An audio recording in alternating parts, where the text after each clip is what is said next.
தானியேல் புஸ்தகம் 12ஆம் அதிகாரம் 4வது வசனத்திலிருந்து நாம் பார்த்தோம். அதனுடைய தொடர்ச்சியை தான் நாம் இப்பொழுது பார்க்க போகிறோம்.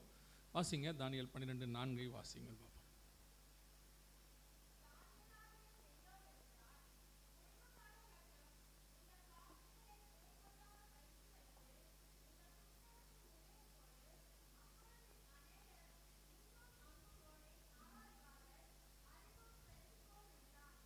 கண்களை மூடுவோம்.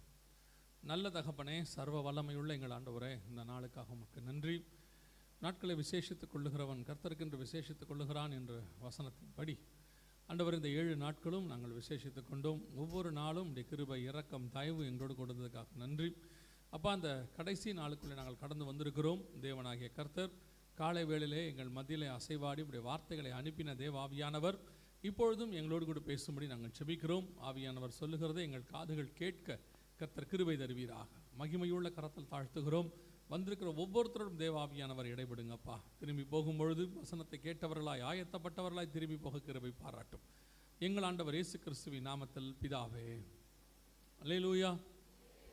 தானியேல் புஸ்தகம் 12ஆம் அதிகாரம் 4வது வசனத்தில் முத்திரைகளின் புஸ்தகத்தை குறித்து சொல்லப்பட்டிருக்கிறது. இந்த முத்திரைகளின் புஸ்தகத்தை குறித்து நாம் நேற்று தினத்தில் அதனுடைய விளக்கங்கள் எல்லாம் நம்ம பார்த்துட்டோம். அதாவது முத்திரைகளின் புஸ்தகம் ஏன் அது எந்த காலகட்டத்தில் உடைக்கப்படும், அதுக்குரியதான இன்ட்ரோடக்ஷன் என்ன, எல்லாத்தையும் நம்ம பார்த்துட்டோம். அதிலும் குறிப்பாக 6ஆம் அதிகாரம் வெளிப்படுத்தின விசேஷத்தில் நாம் சொல்லப்படுகிறதான 2 முத்திரைகளை குறித்து, முதல் 2 முத்திரைகளை குறித்து நாம் பார்த்தோம். 6:2 வெள்ளை குதிரை இருக்கிறது, 6:4 சிவப்பு குதிரை இருக்கிறது. இது 2 குறித்து நாம் பார்த்தோம். வெள்ளை குதிரை என்பது கடைசியாக புறப்படக்கூடிய ஒரு சாம்ராஜ்யத்தினுடைய ஆரம்பமாக இருக்கிறது. வெளிப்படுத்தின விசேஷத்தில் 13ஆம் அதிகாரத்தில் அந்த ராஜ்யத்தை குறித்து சொல்லப்படுகிறது. அது நம்முடைய காலகட்டத்தில் ஆரம்பிக்கத்தக்கதாக இருக்கிறது. அதாவது சபை எடுத்துக்கொள்ளப்பட்ட பிறகு சாம்ராஜ்யம் வரும் என்று சொல்லி நாம் பார்க்கிறோம். 2வது பார்த்தீங்கன்னா சிவப்பு குதிரை. சிவப்பு குதிரை என்பது ஒரு பட்டயம் கொடுக்கப்பட்டது. பட்டயத்துக்கு கொள்ளை நோய் என்று சொல்லி பார்க்கிறோம். அது பூமி முழுக்க சுத்த வேண்டியதாக இருக்கிறது. அது 70 வருஷம் கழித்து வரும். இஸ்ரவேல் வந்ததிலிருந்து 70 வருஷம் கழித்து வரும் என்று பார்க்கிறோம். 1948 இஸ்ரவேல் ஜனங்கள் வந்த பிறகு சரியாக 2018க்கு பிறகு ஒரு கொள்ளை நோய் வந்தது. பூமி முழுக்க வந்தது. ஒருவர் கொலை செய்யத்தக்கதாக வந்தது. 3.5 வருஷம் அந்த கொள்ளை நோய் இருந்தது. இதை 2 குறித்து தான் நேற்று தினத்தில் நாம் விவரமாக நாம் பார்த்தோம். இப்போ நாம் என்ன பார்க்க போகிறோம் அப்படின்னு கேட்டிங்கன்னா, அடுத்த 2 முத்திரைகள் 3 முத்திரைகளை குறித்து தான் நாம் இப்பொழுது இருக்கிற நேரத்திலே பார்க்க போகிறோம். இது 2மே நம்ம காலத்தில் ஒன்று நடந்தது, ஒன்று நடக்க போகிறது, நடந்து கொண்டு இருக்கிறது. இது 2ஐயும் தான் நம்ம பார்க்க போகிறோம். வாசிங்க, வெளிப்படுத்தின விசேஷம் 6ஆம் அதிகாரம் 5-6 வசனங்களை வாசிங்க.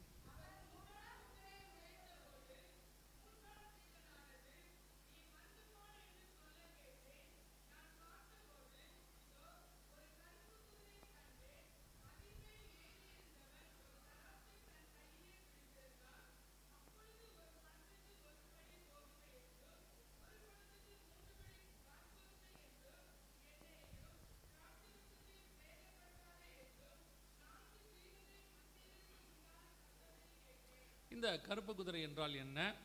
இங்கே சொல்லப்படுகிற காரியங்கள் எல்லாம் எதை குறித்து சொல்லப்படுகிறது, எந்த காலகட்டத்துக்குரியது அப்படின்னு சொல்லி நீங்கள் பார்த்தீங்கன்னு சொன்னால், நேற்று நம்ம பார்த்தோம் சிவப்பு குதிரை என்பது 2019க்கு அந்த காலகட்டத்தில் 2018க்கு பிறகு வரணும், 70 வருஷம் கழித்து வரணும் அப்படின்னு சொல்லி நம்ம பார்த்தோம். இப்போது அந்த கருப்பு குதிரை இந்த காலகட்டத்தில் தான் கருப்பு குதிரை வரணும். இந்த சிவப்பு குதிரைக்கு அடுத்து கருப்பு குதிரை வரணும். இந்த கருப்பு குதிரை என்பது எதை குறித்து சொல்லப்படுகிறது அப்படின்னு பார்த்தீங்கன்னு சொன்னால், 5-6 வசனங்களில் அது உணவு பஞ்சத்தை குறித்து சொல்லப்படுகிறது. அதாவது 1 பணத்துக்கு 1 படி கோதுமை என்றும் 1 பணத்துக்கு 3 படி வார்கோதுமை என்றும் எண்ணெயையும் திராட்சை ரசத்தையும் சேதப்படுத்தாது என்று 4 ஜீவன்கள் மத்தியிலிருந்து உண்டான சத்தத்தை கேட்டேன் அப்படின்னு இருக்கு.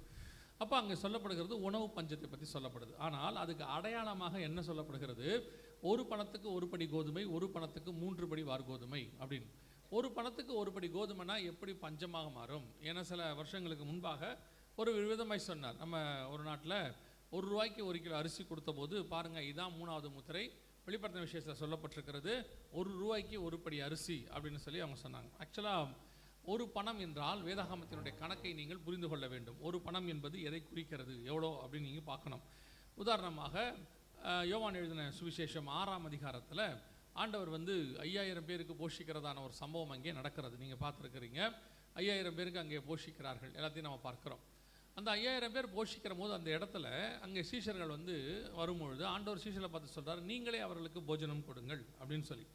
அப்போது அவங்க சொன்னது, ஒருவனுக்கு கொஞ்சம் கொஞ்சம் நீங்கள் கொடுத்தால் கூட எவ்வளோ பணம் செலவாகும் என்று சொல்கிறார்கள்?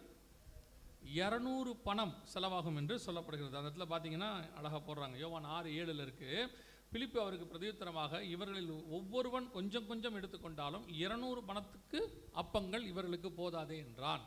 அங்கே வந்திருக்கிறது யாருன்னு கேட்டிங்கன்னா 5000 புருஷர்கள். அப்படின்னா என்ன அர்த்தம்னா ஆண்கள் மட்டும் 5000 பேர், பெண்கள் குழந்தைகள் வரலையானா வந்திருக்காங்க. ஏன்னா அவங்க சிறு பையன்கிட்ட தான் அந்த 5 அப்பம் 2 மீனையும் அவங்க வாங்குறாங்க. ஒரு சிறு பையன் வச்சிருக்கிறான்னு அந்திரேயா வந்து சொல்கிறார். ஸோ அப்போது சின்ன பிள்ளைங்களும் வந்திருக்கிறாங்க, பெண்கள் வந்திருக்கிறாங்க, எல்லாரும் வந்திருக்கிறாங்க. அப்படி இருக்கும் பொழுது புருஷர்கள் மற்றும் 5000, பெண்கள் குழந்தைகள் அது ஒரு 5000ன்னு வச்சுக்கோங்களேன். ஒரு உதாரணத்துக்கு சொல்கிறேன். ஒரு 10,000 பேருக்கு மேலே மீட்டிங்க்கு வந்திருக்கிறாங்க. இந்த 10,000 பேருக்கு உணவு வாங்கணும் அப்படின்னு சொன்னால் அந்த இடத்துல உங்களுக்கு கணக்கு போடுறாங்க. தோராயமாக ஒரு கணக்கு சொல்கிறாங்க, 200 பணம் பத்தாது அப்படின்னு அவங்க சொல்கிறாங்க. அப்போ ஒரு ஆளுக்கு குறைஞ்சபட்சம் ஒரு 50லேருந்து 100 பேர் சாப்பிட்ற அளவு ஒரு பணத்துக்கு. அப்போ என்ன சாப்பிடலாம்னா 50 பேர்லேருந்து 100 பேர் வரைக்கும் சாப்பிடலாம். அதுதான் ஒரு பணத்தினுடைய அளவு. ஏன்னா 200 பணத்துக்கு 10,000 பேர் சாப்பிடலாம், இல்லை 20,000 பேர் சாப்பிட்லான்னா ஒரு பணத்துக்கு 50 பேரோ 100 பேரோ சாப்பிட முடியும். அதான் அதனுடைய அளவு என்று சொல்லி நாம் பார்க்குறோம். ஒரு 50 பேர் சாப்பிட்ற அளவு அப்படின்னா பார்த்துக்கோங்களேன். இப்போது நீங்கள் ஒரு கணக்கு எடுத்துக்கிட்டீங்கன்னா இதெல்லாம் நடக்க வேண்டியது அந்த சிவப்பு குதிரைக்கு அப்புறம், கொள்ளை நோய்க்கு அப்புறம் இது நடக்கணும். இந்த காலகட்டத்தில் ஒரு பணம் என்பது உங்கள் எல்லாருக்கும் தெரிந்திருக்கிறபடி ஒரு 50 பேர் சாப்பிட்ற சாப்பாடு. இன்றைக்கி ஒரு நாளைக்கு ஒரு ஆள் சாப்பாடை சாப்பிட்ணும் ஒரு ஆளுக்கு அப்படின்னு பார்த்தீங்கன்னா குறைஞ்சபட்சம் கணக்கு வச்சா கூட ஒரு 50 ரூபாய். சாதாரண சாப்பாடு நீங்கள் சாப்பிட்ணுன்னா ஒரு 50 ரூபாயாக தான் ஆகும். அப்போ ஒரு 50 பேர் சாப்பிட்றதுனா ஒரு 2500 ரூபாய் ஆகும். அதுதான் ஒரு பணத்தினுடைய அளவு. ஒரு பணத்திற்கு ஒரு படி கோதுமை அப்படின்னா என்ன அர்த்தம்? ஒரு படி கோதுமை என்பது ஒரு 2000 ரூபா 3000 ரூபா விற்கக்கூடிய அளவுக்கு இருக்கணும். அதான் ஒரு படி கோதுமையினுடைய அளவு என்று சொல்லி நாம் பார்க்கிறோம். அப்போ வசனம் சொல்லுது, இந்த கொள்ளை நோய் முடிஞ்ச பிறகு இந்த பஞ்சகாலம் வரும். மற்ற 24:3 இயேசுகிட்ட கேட்குறாங்க இல்லையா, நம்முடைய வருகைக்கும் உலகத்தின் முடிவுக்கும் அடையாளம் என்ன எங்களுக்கு சொல்ல வேண்டும் என்று சொன்னபோது இயேசு வரிசையாக சொல்லிக்கிட்டு வந்ததில் சரியாக ஆண்டவர் சொல்கிறார், பஞ்சங்களும் கொள்ளை நோய்களும் பூமி எதிர்ச்சிகளும் அப்படின்னு சொல்கிறார். அப்போ அந்த பஞ்சம், உணவு பஞ்சத்தை குறித்து குறிப்பாக பேசப்படுகிறது. ஒரு பணத்துக்கு ஒரு படி கோதுமை அப்படின்னு சொல்லி. ஆனால் இதெல்லாத்தை விட இதுவும் அற்புதமான ஒரு விஷயம். இதில் இன்னொரு மகத்துவத்தை ஆண்டவர் செய்கிறார். அதாவது இந்த கருப்பு குதிரை எங்கிருந்து இது தொடங்குதுன்னு ஆண்டவர் சொல்கிறார். இந்த கருப்பு குதிரை எங்கிருந்து தொடங்குது இந்த பஞ்சம் அப்படின்னு ஆண்டவர் சொல்கிறார். வாசிங்க, சகரியாவின் புஸ்தகம் 6ஆம் அதிகாரம் 6வது வசனத்தை வாசிங்க. சகரியா 6:6 வாசிங்க.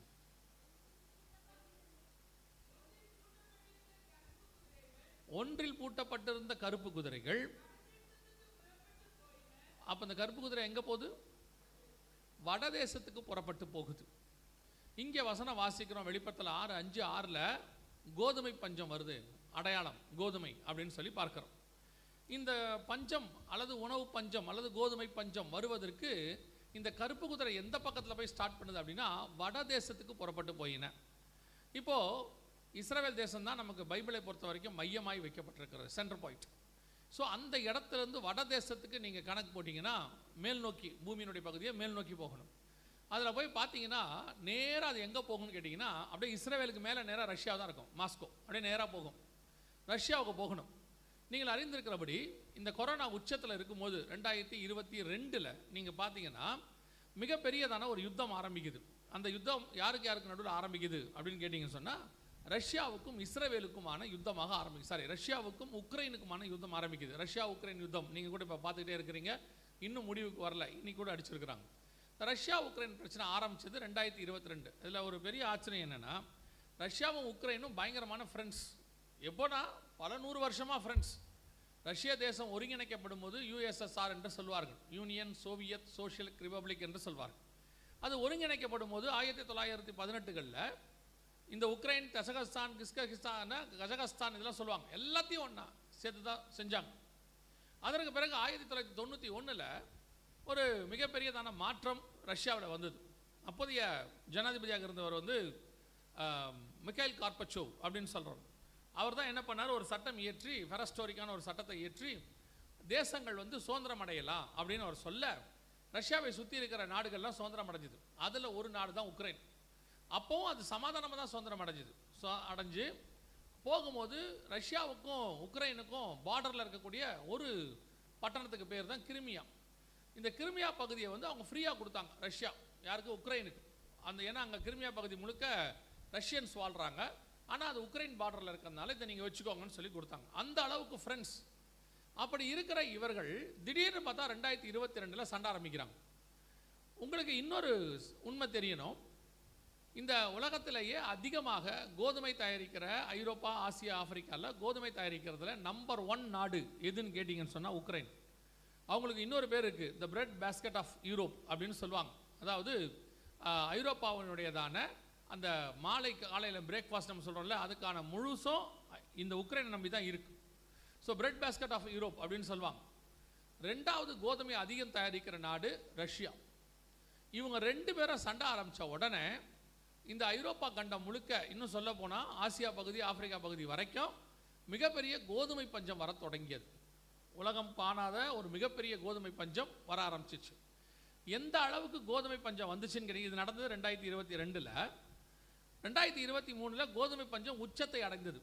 எந்த அளவுக்கு அப்படின்னு கேட்டிங்கன்னு சொன்னால், 1 கிலோ கோதுமை 1500 ரூபாய்க்கு வித்துச்சு. உங்களுக்கு ஞாபகம் இருக்குமான்னு தெரியாது, கவனிங்க.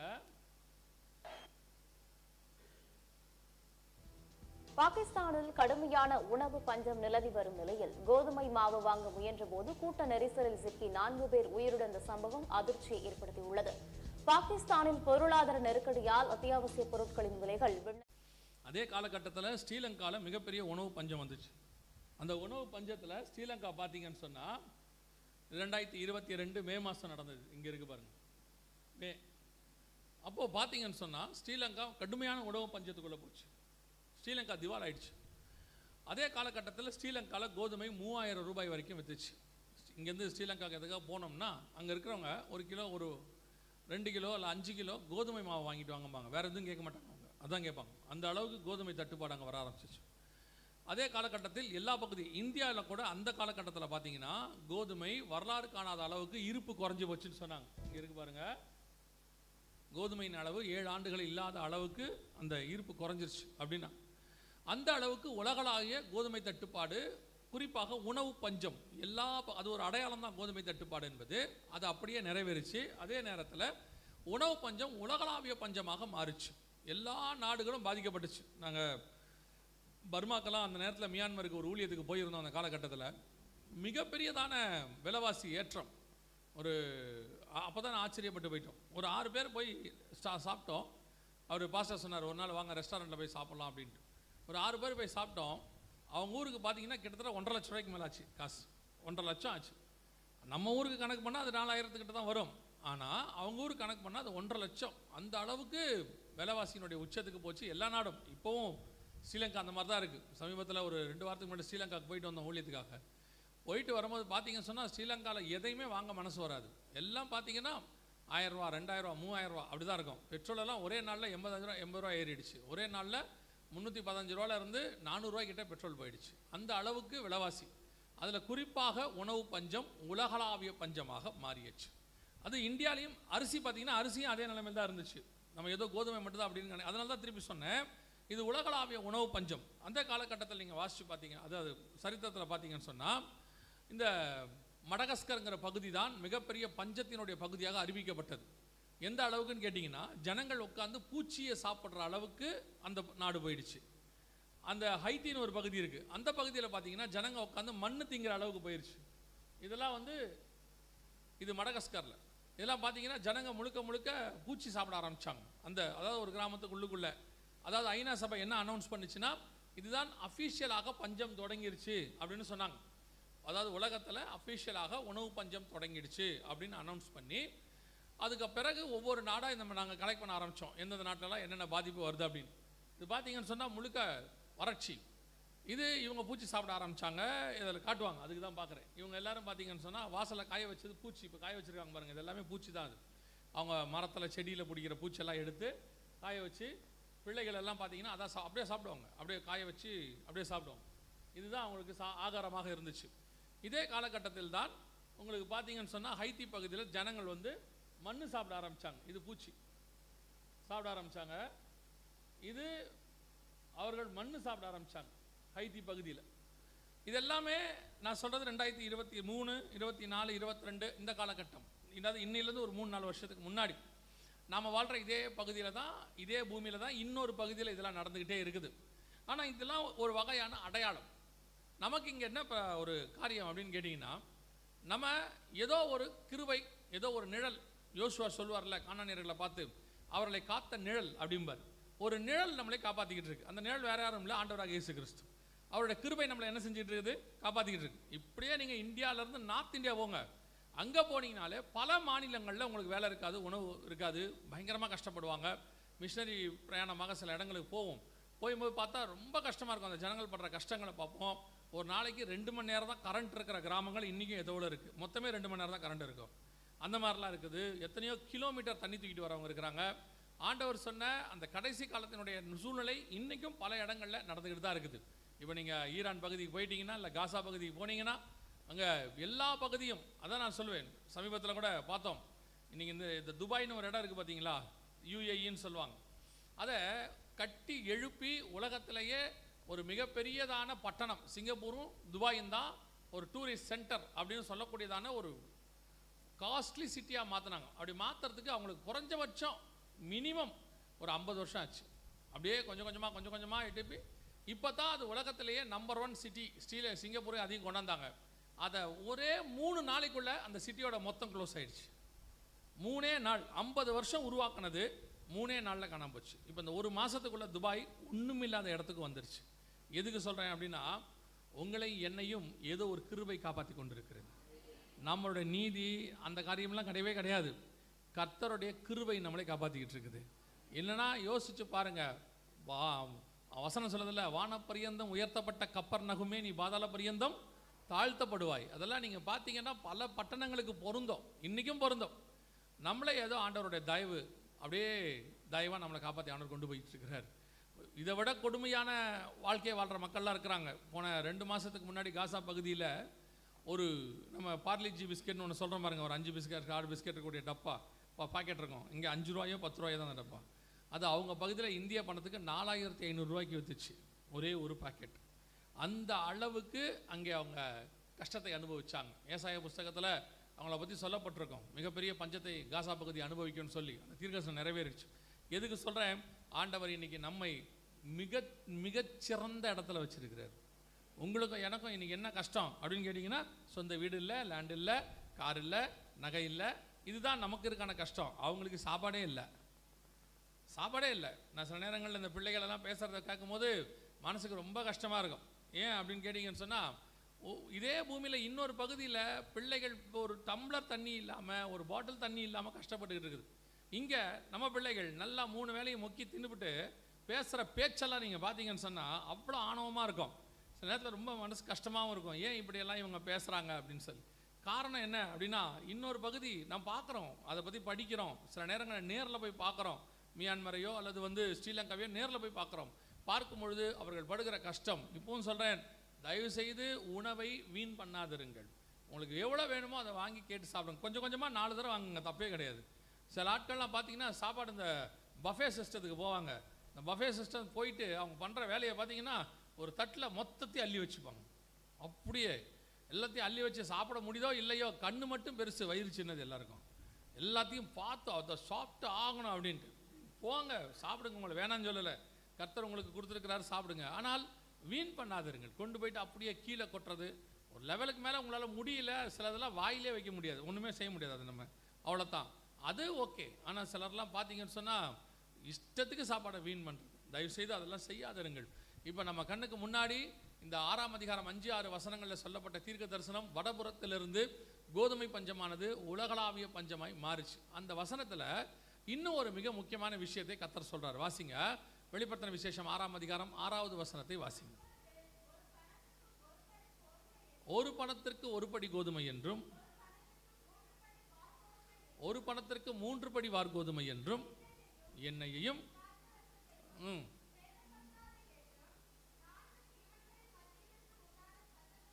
இந்த கோதுமை பஞ்சம் வரும்போது 2 விஷயம் பாதிக்கப்படாமல் இருக்கும் அப்படின்னு ஆண்டவர் சொல்றார். ஒன்று எண்ணெய், இன்னொன்று திராட்சரசம்.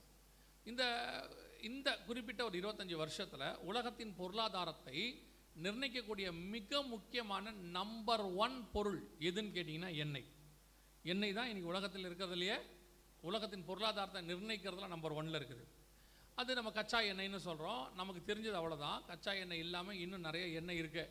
அதெல்லாமே நமக்கு அத்தியாவசியம். இப்போ நீங்கள் யூஸ் பண்ணுற ரிஃபைன்ட் ஆயில்னு ஒன்று இருக்குல்ல, இது எதுவுமே ரிஃபைன்ட் ஆயில்லாம் கிடையாது, அதுவும் பூமிக்கு அடியிலேருந்து எடுக்கிற ஆயில் தான். சன்ஃப்ளவர் ஆயில்னா சன்ஃப்ளவரை எடுத்து புளிஞ்செல்லாம் உங்களுக்கு தரமாட்டாங்க. எவ்வளோ சன்ஃப்ளவரை புளியறது, ஒரு குடும்பத்துக்கு ஒரு மாதத்துக்கு 2 லிட்டர் 3 லிட்டர் எண்ணெய் வேணும் அப்படின்னா இந்தியா முழுக்க யோசித்து பாருங்கள், 100 கோடி பேர் 140 கோடி பேர் இருக்காங்க. அது ஒரு 50 கோடி குடும்பம்னு வச்சுக்கிட்டா கூட ஒரு குடும்பத்துக்கு 3 லிட்டர்னா இவ்வளோ கோடி சன்ஃப்ளவர் எங்கே இருக்குது உலகத்தில்? ஸோ நாம் வந்துட்டு சும்மா நினச்சிக்கிறோம் அது சன்ஃப்ளவர் அப்படின்ட்டு, அது சன்ஃப்ளவர் ஃப்ளேவர் அவ்வளோதான் அப்படி இருக்குது. மற்றபடி இது எல்லாமே வந்து பூமிக்கு அடியிலேருந்து எடுக்கக்கூடியதான எண்ணெய்கள் தான் இது எல்லாமே. ஆனால் இன்றைக்கி உலகத்தின் பொருளாதாரத்தை நிர்ணயிக்கிறது பெட்ரோகெமிக்கல் ப்ராடக்ட் அப்படின்னு சொல்லுவாங்க. அது பெட்ரோல், டீசல், கெரோசின், அப்புறம் வந்துட்டு நீங்கள் யூஸ் பண்ணக்கூடியதான க்ரீம்ஸு, சோப்பு, இது எல்லாமே பெட்ரோகெமிக்கல் ப்ராடக்ட் தான். ஸோ இந்த எண்ணெய், பூமிக்கு அடியில் இருக்கிற எண்ணெய் தான் மிக முக்கியமான பொருளாதாரத்தில் நம்பர் 1ல் இருக்குது. ஆனால் பூமிக்கு அடியில் எண்ணெய் இருக்குது, அதை தோண்டி எடுக்கலாம், அதை வந்து வியாபாரம் பண்ணலாம், யூஸ் பண்ணலாம் அன்றாட வாழ்க்கைக்கு அப்படின்னு மனுஷன் எப்போ கண்டுபிடிச்சான் அப்படின்னு கேட்டிங்கன்னா முதல்ல 1850களில் தான், 57 59 அந்த காலகட்டத்தில் தான் அதை கண்டுபிடிச்சாங்க. யாருன்னா அமெரிக்கன்ஸ் கலிஃபோர்னியாவில் கண்டுபிடிச்சாங்க. அதற்கு பிறகு இன்னைக்கு உலகத்தில் பொருளாதாரத்துக்கு நம்பர் 1 எண்ணெய் தயாரிக்கிற டிக் பண்ணி எடுக்கிற நாடு எதுன்னு கேட்டிங்கன்னு சொன்னால் சவுதி அரேபியா. அவங்க தான் ஏற்றுமதி பண்ணுறாங்க. இந்த சவுதி அரேபியாவில் இந்த எண்ணெய் இருக்குது, அதை எடுக்கலாம் அப்படின்னு அவங்க கண்டுபிடிச்சது 1936. ஆனால் அதுக்கப்புறம் 2ஆம் உலக யுத்தம் வந்ததுனால அவங்க தோண்டி எடுத்து வியாபாரம் பண்ணது 1943 46க்குள்ளே. ஸோ பார்த்தீங்கன்னு சொன்னால் இன்றைக்கி எண்ணெய் உலகத்தின் பொருளாதாரத்தில் நம்பர் 1ல் இருக்குது. இதை மனுஷன் வியாபாரமாக உலகத்தின் நம்பர் 1ஆக மாற்றினது இந்த ஒரு 75 வருஷம் 100 வருஷத்துக்குள்ளேன்னு வச்சுக்கோங்க ஒரு கணக்கு, 100 வருஷத்துக்குள்ளே. ஆனால் வசனம் எழுதுனது 1900 வருஷத்துக்கு முன்னாடி.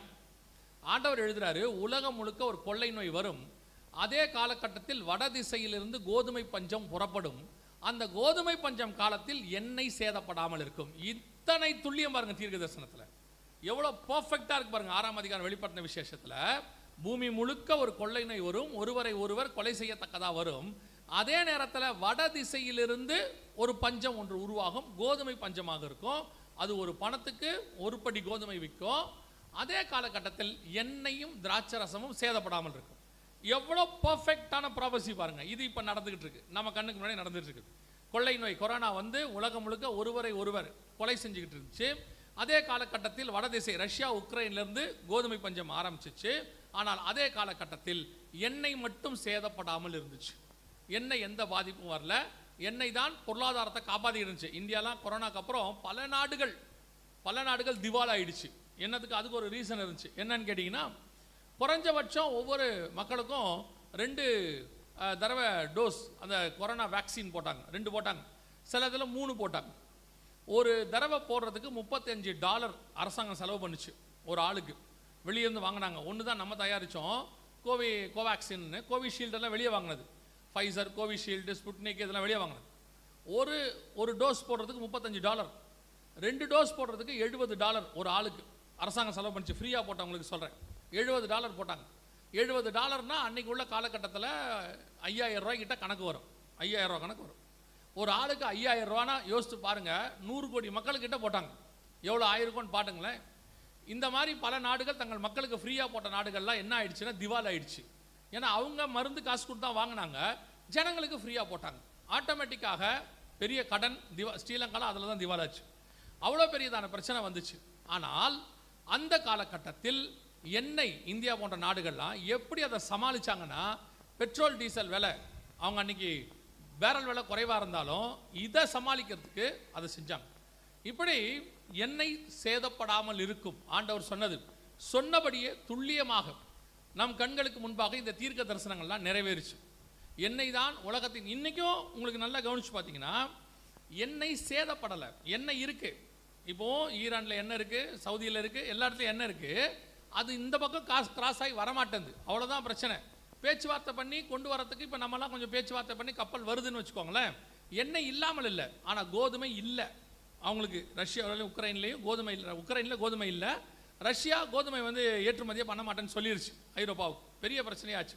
3வது பெரிய நாடு இந்தியா, இவங்க சொல்லிட்டாங்க எங்களுக்கு நார்த் இந்தியா முழுக்க கோதுமை தேவைப்படுது, நாங்கள் ஏற்றுமதி பண்ணுறதில்ல, தடை பண்ணிட்டாங்க.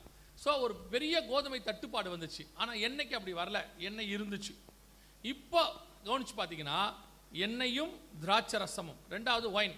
உங்கள் எல்லாருக்கும் தெரியும், தமிழ்நாடு மட்டும் இல்லை உலகளாவிய இந்த ஒயின் வந்து ஒரு பெரிய பொருளாதாரத்தினுடையதான வரவாக இருக்கிறது. இப்போ பிரான்ஸுக்கு ஊழியத்துக்கு போயிருந்தோம். அங்கே போயிட்டு அவங்ககிட்ட பேசியிருக்கோம், எங்கே பார்த்தாலும் மது விற்பனை நடக்குது அங்கெல்லாம்.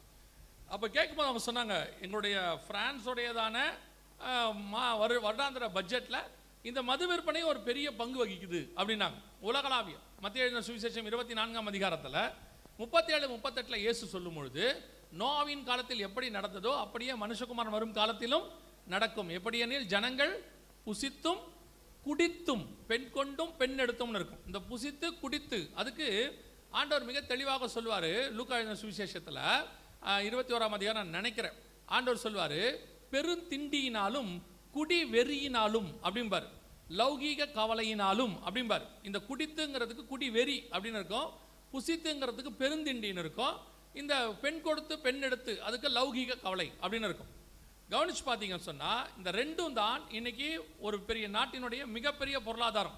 தங்கம் கூட பாருங்கள் பெரிய விலையாகி போச்சு, 1.5 லட்சம் போயிருச்சு. ஆனால் இன்றைக்கும் பெட்ரோலும் இந்த ஒயினும் மிகப்பெரியதான ஒரு இடத்துல நிற்கிது.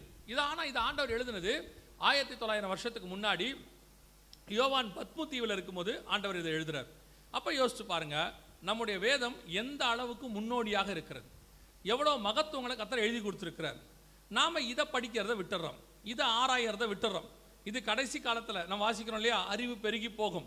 தானியேல் 12:4 வாசிக்கிறோம் இல்லையா, முடிவு காலத்தில் அறிவு பெருகி போகும், அநேகர் இங்கும் அங்கும் ஓடி ஆராய்வார்கள். இப்போ அதுதான் இருக்கு, அறிவு பெருக்கம். பைபிளை ஆராயறதை விட இப்போ நம்ம எதை அதிகமாக ஆராயிறோம் தெரியுமா? கூகுள். பைபிள் சொல்றது உண்மையா இல்லையான்னு கூகுளில் போய் தேடுறான். கூகுள் என்ன சொல்லுது அப்படின்னு கேட்குறான். நல்லா தெரிஞ்சுக்கொள்ளுங்க, இந்த ஆன்லைனில் வரக்கூடிய இன்ஃபர்மேஷன்ஸ் இருக்குல்ல, அது யாரோ ஃபீட் பண்ணது, யாரோ லோட் பண்ணது. நிறைய பேர் லோட் பண்ணுறத அது மொத்தமாக எடுத்து நம்மக்கிட்ட கொடுக்குது. இவ்வளோ பேர் இவ்வளோ எழுதியிருக்காங்க, அதில் சரியாக இருக்க வாய்ப்பு இருக்குது, தப்பாக இருக்கவும் நிறைய வாய்ப்பு இருக்குது. ஆனால் இந்த பரிசுத்த வேதாகமத்தில் தவறு என்பதற்கு வாய்ப்பே கிடையாது. 100% இது சத்தியம், உண்மை. ஏன்னா எழுதி கொடுத்தது நம்முடைய ஆண்டவர். நீங்கள் முதல்ல ஆராய வேண்டியது பரிசுத்த வேதாகமத்தை தான். இதைத்தான் நீங்கள் முதல்ல ஆராய்ந்து பார்க்கணும். தேடி கண்டுபிடித்து ஆராய்ந்து படியுங்கள் இருக்கு. நாம் இதை படிக்கிறது இல்லை, இதை தேட மாட்டோம், இதை ஆராயவும் மாட்டோம். நம்முடைய வியூ முழுக்க முழுக்க உலகத்துக்கு பின்னாடி போயிடுச்சு. உலகத்துக்கு பின்னாடி ஆராய்ச்சி பண்ணி 4 விஷயத்தை தெரிஞ்சு வச்சுக்கிட்டு அவன் அறிவாளிங்கிறாங்க. ஆனால் உலகத்தில் 4 விஷயத்தை தெரிஞ்சு எகிப்தின் வாக்கிலும் கலைகளிலும் வல்லவன் இருக்கு. 7ஆம் அதிகாரம் அப்போஸ்தலர் நடபடிகளில் மோசேயை குறித்து சொல்லும்போது எகிப்தின் கலைகளிலும் வாக்கிலும் வல்லவன். ஆனா அவன் சொல்றான், இனி வரும் பலன் மேல் நோக்கமாகி எல்லாவற்றையும் விட்டேன்கிறான். ஒரு கமாலியல் கிட்ட படிச்சவர் லாபமான அனைத்தையும் நஷ்டமும் குப்பையும் என்று விட்டேங்கிறார். எதுக்காக? தேவனை அறிகிற அறிவின் மேன்மைக்காக. இன்னைக்கு இந்த ஜெனரேஷன் கடைசி காலத்தில் இருக்கிற இப்ப இருக்கிறவங்களுக்கு தான் நான் சொல்றேன், இப்ப இருக்கிறவன் அறிவாளி கிடையாது, இப்ப இருக்கிறவன் தான் இருக்கிறதுலே முட்டாள். என்னன்னா இவனை பொறுத்த வரைக்கும் இப்ப இருக்கக்கூடிய நாலேஜ், இந்த பூமியில் இருக்கிற நாலேஜை எவ்வளவு பெற்றுக்கொள்கிறோமோ அதுதான் நமக்கு லாபம் அப்படின்னு நினைக்கிறான். ஆனா பவுல் சொல்றாரு, பூமிக்குரிய நாலேஜை எவ்வளவு விட்டுட்டு நீ பிப்ளிக்கல் நாலேஜ் எவ்வளவு வருதோ நீ தான் அறிவாளிங்கிறார். ஏன்னா இன்னைக்கு நம்ம முழுக்க முழுக்க இந்த உலக நாலேஜுக்கு பின்னாடி போயிடும். 4 ஆப்பை பற்றி தெரிஞ்சிட்டா, 4 வெப்சைட் பற்றி தெரிஞ்சிருச்சா, இல்லை ஒரு 2-3 விஷயங்கள் உலக அறிவு கிடச்சிருச்சுன்னா, ஐயோ அவர் எல்லாம் அவருக்கு தெரியும், ஒரு மண்ணங்கட்டியும் தெரியாது. உலகத்தையே ஆதாயம் பண்ண பாருங்க, யூதம் பாருங்க, உலகத்திலே மிகப்பெரிய அறிவாளிங்கிறாங்க. என்னென்னவோ சொல்கிறாங்க, அவனை மாதிரி இல்லை, அது இல்லை, இது இல்லைங்கிறாங்க. இயேசுவை தேவன் என்று தெரியாத அவன் எப்படி அறிவாளியாக இருக்க முடியும்? No chance. உங்களுக்கு எனக்கு உலகத்தில் வேணால் எது வேணால் தெரியாமல் இருக்கலாம், ஆனால் பரிசுத்த வேதாகமத்தை தெரிகிறது, இயேசுவை தேவன் என்று தெரிகிறதுனால் நீங்கள் தான் தேவனால் தேர்ந்தெடுக்கப்பட்டவர்கள்.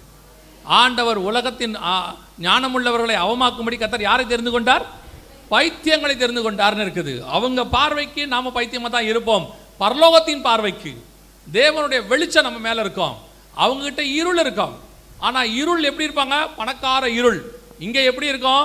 தேவையானது இருக்கும், ஆனா வெளிச்சம் இருக்கும். நீங்கள் இந்த வேதத்தை அதிகமாய் தியானியுங்கள், வேதத்தை படிங்க. இப்பவும் சொல்றேன், ஒரு பெரிய பண்டிதர், உலகத்திலேயே மிகப்பெரியதான பண்டிதர், நல்ல ஃபிலாசபி அல்லது சயின்ஸ் படித்த ஒரு மிகப்பெரிய ஆள். ஒரு நாள் வயதான காலத்தில் அவரை வீட்டில் சந்திக்க போனால் அவர் எப்படி உட்காந்துருந்தாராம் தெரியுமா? கையில் வேதாகமத்தை வச்சு படிச்சுக்கிட்டு இருந்தாராம். அவருக்கு ஒரு 60-70 வயசு. அப்போ போய் பார்க்க போகும்போது கையில் பைபிள் வச்சு படிச்சுக்கிட்டு இருந்தாராம். அப்போ போய் அவரை பார்க்க போன அவங்க பேட்டி எடுக்க போகிறாங்க அவரை, ஏன்னா அவர் மிகப்பெரியதான தியரியெல்லாம் கண்டுபிடிச்சவர். அவரை பார்க்க போகும்போது அவர்கிட்ட கேட்டாங்களா, என்ன பைபிள் படிக்கிறீங்க அப்படின்னு. அவர் சொன்னாரா, திஸ் இஸ் த ட்ரூத் அப்படின்னாராம். நான் கண்டுபிடிச்சதெல்லாம் உண்மையா பொய்யான்னு தெரியாது, ஆனால் இது உண்மை. சாகிற நேரத்தில் இப்பயும் போய் பாருங்க, 60 வயசு 70 வயசு ஆன பிறகு அத்தனை பேரும் கையில் எதை வச்சு படிச்சுட்டு இருப்பாங்கன்னா பைபிளை வச்சு தான் படிச்சுட்டு இருப்பான். அவனுக்கு அப்போ தான் தெரியும் இதுதான் இந்த உலகத்தை கடந்து நித்தியத்துக்கு போகிறதுக்கு வழி. இந்த பூமியில் இருக்கிற வரைக்கும் வாழ்கிறதுக்கு அது வேணும், இது வேணும், சயின்ஸ் வேணும், மேக்ஸ் வேணும், ஹிஸ்ட்ரி வேணும், எல்லாம் வேணும். ஒரு நாள் வரும் இது எதுவுமே உதவாது, ஆனால் பைபிள் தான் உதவும்னு அவங்களுக்கு தெரிய வரும். நான் சொல்கிறேன், இந்த 60 வருஷம் 70 வருஷமும் பைபிளே உதவும். இந்த பைபிளே போதுமானதாக இருக்கும். நான் இந்த ஊழியத்துக்கு வரும்போது ஒரு வேலையை விட்டுட்டு தான் வரோம், ஆண்டவர் சொன்னார்ன்ட்டு வரும்போது எங்கள் ஒரு மூத்த போதகர் ஒரு இடத்துல கேட்டார், என்ன மினிஸ்ட்ரி பண்ண போகிறேன் அப்படின்னு சொன்னார். இப்போ நான் சொன்னேன், பாஸ்டர் இந்த மாதிரி பைபிள் ஸ்டடி எடுக்க போகிறோம், வெளிப்படுத்தின விசேஷத்துலேருந்து கடைசி காலத்தை பற்றின பைபிள் ஸ்டடி எடுக்க போகிறோம். அப்போ அந்த மூத்த போதகர் சொன்னார், இதை ஏன்டா எடுக்கிற, இதில் உனக்கு எந்த காசுமே வராதேடா, யாருமே எதுவுமே தரமாட்டாங்களேடா அப்படின்னார். எனக்கு அவர் சொன்னபோது கேட்டபோது அப்போ தான் ஊழியத்தை ஆரம்பிக்கிறோம், முதல் நாள் ஃபஸ்ட்டு டே அவர்கிட்ட போய் பார்க்குறேன், ஜெபம் பண்ணி அவர் ஆசீர்வதிப்பாருன்னு. அப்போ அவர் இப்படி சொன்ன உடனே மனசு கொஞ்சம் வருத்தமாயிடுச்சு, ஐயோ என்ன இப்படி சொல்லிட்டாங்க அப்படின்னு சொல்லி. அப்போ நான் ஆண்டவர்கிட்ட ஜெபம் பண்ணேன், ஆண்டவரே உடைய வசனத்தை எடுத்து பேசினா தருத்திரமாவேன்னு சொல்லி அவங்க சொல்கிறாங்க, ஆண்டவரே ஒரு சாட்சி, ஆண்டவரே உடைய வசனத்தை பேசுகிறவனும் ஆசீர்வாதமாய் உலக பிரகாரமாய் ஆசீர்வாதமாய் இருப்பான், அவனுக்கு எந்த பண கஷ்டமும் வராதுன்னு நீங்கள் நிரூபித்து காட்டுங்க. நான் சொல்லுவேன், இன்னைய வரைக்கும் கர்த்தர் செய்து கொண்டு இருக்கிறார். சத்தியத்தை வெறும் சத்தியமாக நீங்கள் பேசுனீங்கனாலே போதும். இந்த பணத்துக்காக சத்தியத்தை வளைக்கவோ அல்லது விசுவாசிக்காக கொஞ்சம் வளைஞ்சு போகவோ அல்லது ஆட்களுக்கு ஏற்ற மாதிரி பிரசங்கத்தை மாற்றவோ கூணவோ குறுகவோ சிரிக்கவோ நீங்கள் செய்ய வேண்டிய அவசியம் இல்லை. கர்த்தருக்கு முன்பாக வைராக்கியமாய் நீங்கள் நின்று கர்த்தருடைய வசனத்தை பேசுங்கள். உங்கள் தேவைகளை பரலோகம் சந்திக்கும். நீங்கள் போதும் என்கிற அளவுக்கு கர்த்தர் அள்ளி கொடுக்க வல்லமை உள்ளவராக இருக்கிறார். அல்லேலூயா. இன்னைக்கு கடைசி காலத்தில் இந்த வேதத்தை படிக்கிறதுல ஜனங்களுக்கு அவ்வளோ இன்ட்ரெஸ்ட் இல்லை. வேதத்தை படித்தா என்ன கிடைச்சிரும், இன்றைக்கி இருக்கிற ஜென்சின்றாங்க, இன்றைக்கி உள்ள யூத்ஸ். வேதத்தை படித்தா என்ன கிடைக்கும் சொல்கிறேன், வேதத்தை படித்தா எல்லாம் கிடைக்கும். எதுவுமே இந்த உலகத்தில் இருக்க எதுவுமே கொடுக்காத நித்திய ஜீவனை இந்த வசனம் மட்டும்தான் கொடுக்கும். அல்லேலூயா. அப்போ வசனத்தை நல்லா படிங்க, தியானிங்க. இது போன்ற சத்தியங்கள் எல்லாமே வேதாகமத்தில் தான் சொல்லியிருக்கு. ஃப்யூச்சர், எதிர்காலத்தை பற்றினதான மிக தெளிவாக இது நம்ம கண்ணுக்கு முன்னாடி நடந்துச்சு. 2022 கருப்பு குதிரையின் காரியங்கள் நடந்தது. இப்போது நம் கண்களுக்கு முன்பாக இன்னொன்று நடக்குது. அதோடு கூட இன்னும் சில விஷயங்கள் நடக்க போகுது. அதை மாத்திரம் சொல்லிட்டு நான் ஜோமணி முடிக்க விரும்புகிறேன். வாசிங்க வெளிப்படுத்தின விசேஷம் 6ஆம் அதிகாரம், வெளிப்படுத்தின விசேஷம் 6ஆம் அதிகாரம் 8ஆம் வசனம் வாசிங்க.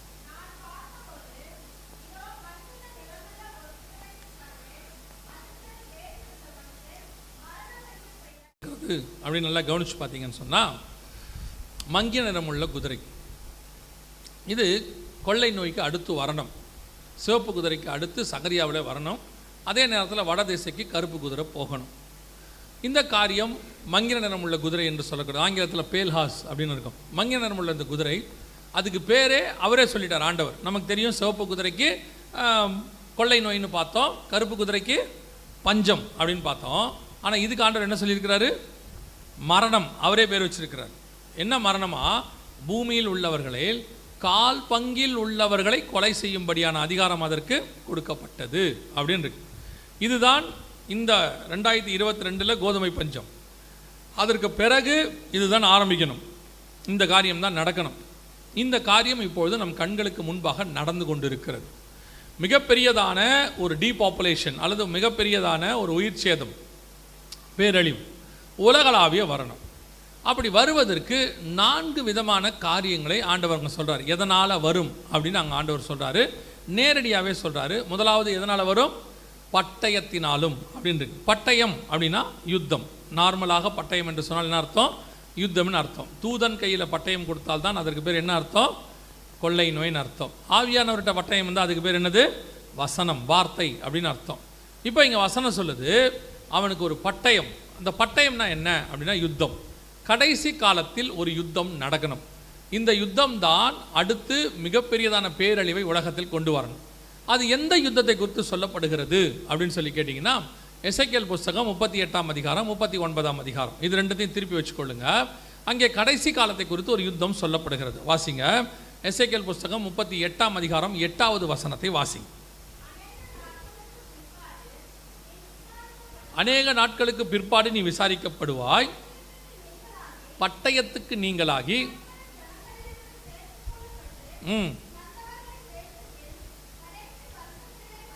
போதும். வந்தவர்களின் தேசத்தில் கடைசி வருஷங்களில் நீ வருவாய். யாரை குறித்து சொல்லப்பட்டிருக்கு அப்படின்னா, யார் வரான்னு உங்களுக்கு பின்னாடி சொல்கிறேன். எந்த தேசத்தில் வருவாங்க?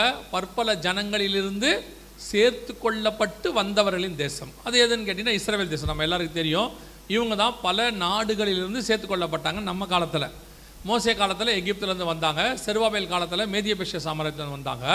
ஆனால் நம்ம காலத்தில் தான் இவங்க எல்லா நாட்டிலருந்தும் வந்தாங்க. ஐரோப்பாவிலேருந்து வந்தாங்க, அப்புறம் வந்துட்டு ஆசியாவிலேருந்து வந்தாங்க, குறிப்பாக நம்ம இந்தியாவிலேருந்து வந்தாங்க. இப்படி எல்லா நாடுகள்லேருந்து அவங்க எங்கே போனாங்கன்னு கேட்டிங்கன்னா இஸ்ரேலுக்கு போய் தனி நாடு ஃபார்ம் பண்ணாங்க. பற்பல ஜனங்களிலிருந்து சேர்த்து கொள்ளப்பட்டு வந்தவர்களின் தேசம், அவங்களுடைய கடைசி வருஷம் அப்படின்றது. சரி, இப்போ இந்த பற்பல ஜனங்களில் சேர்த்து கொள்ளப்பட்டவர்கள் இஸ்ரவேல் ஜனங்கள் தானா? நேரடியாக வசனம் இருக்குதானா? அதே 38:16 வாசிங்க. 38:16. நீ தேசத்தை கார்மேகம் போல் மூட என் ஜனமாகிய இஸ்ரவேலுக்கு விரோதமாய் நீ எழும்பி வருவாய் கடைசி நாட்களிலே. அப்போ இந்த யுத்தம் கடைசி நாட்களில் வரும், கடைசி வருஷங்களிலே வரும். யாருக்கு விரோதமாய் வரும்? இஸ்ரவேலுக்கு விரோதமாக வரும் அப்படின்னு சொல்லப்படுது. இந்த யுத்தத்தை யார் கொண்டு வருவா? இஸ்ரவேலுக்கு விரோதமாக யார் வருவா அப்படின்னு கேட்டிங்கன்னு சொன்னால் எசேக்கியேல் 38:2 வாசிங்க.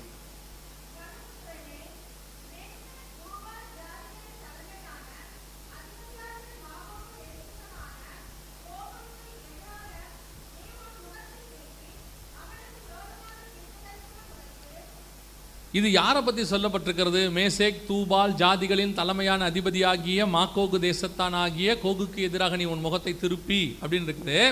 இது யாரை பற்றி சொல்லப்பட்டிருக்கிறது அப்படின்னா, இப்போ பேரெல்லாம் நான் இப்போ உள்ள பேர் தான், அது இந்த காலகட்டத்தில் இருக்கிற பேர் தான். நான் அதை அப்படி சொல்லிட்டேன்னா உடனே உங்களுக்கு அது இவர் எப்படி சொல்கிறார் அப்படின்னு கேட்பீங்க. முதல்ல அவங்க எங்கேருந்து வராங்கன்னு உங்களுக்கு சொல்கிறேன். அதையும் ஆண்டவர் எழுதி வச்சிருக்கிறாரு. அதுக்கு பிறகு அந்த பேரோட எக்ஸ்ப்ளனேஷன் சொல்கிறோம். வாசிங்க 39:2 வாசிங்க. 39:2.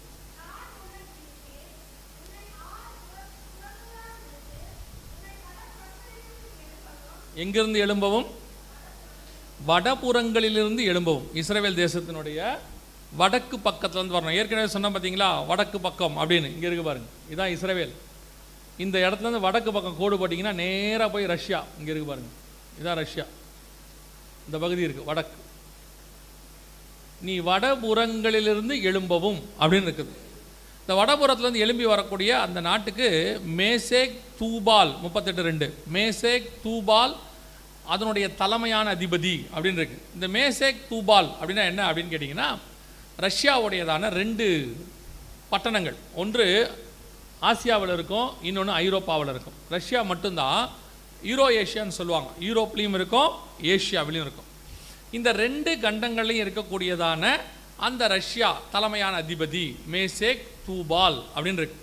அதை என்ன சொல்கிறாங்க வேத வல்லுனர்கள்லாம்? மாஸ்கோ திபிலிசி அப்படிம்பாங்க. 2 பட்டணம் இருக்குது, மாஸ்கோ திபிலிசின்னு இருக்குது. இது 2 தான் அப்படின்னு அவங்க சொல்கிறாங்க. ஸோ இதனுடைய தலைமையான அதிபதியாகிய ரஷ்யா. ரஷ்யாங்கிற வார்த்தை இருக்கா அப்படின்னு கேட்டிங்கன்னு சொன்னால், தமிழில் மட்டும் இல்லை, இங்கிலீஷில், எபிரேய மொழியில், மராத்தியில், மலையாளத்தில் எல்லாத்துலேயுமே இருக்குது. என்ன இருக்குன்னு கேட்டிங்கன்னா, இப்படி ஒரு வார்த்தை இருக்கும், சீஃப் பிரின்ஸ் ஆஃப் ரோஷ் அப்படிங்கிற ஒரு வார்த்தை இருக்கும். அந்த ரோஷுங்கிற வார்த்தை நீங்கள் இங்கிலீஷ் பைபிளில் வாசிக்க முடியும், மலையாள பைபிளையும் வாசிக்க முடியும். யாராவது இங்கிலீஷில் மலையாள பைபிள் வச்சுருக்கீங்களா இங்கே? ஆங்கில வேதாகமும் இல்லை? சரி, ஓகே, ரைட். மலையாள பைபிள் இருக்கா? இங்கிலீஷ் இருக்கா? வாசிங்க 38:2.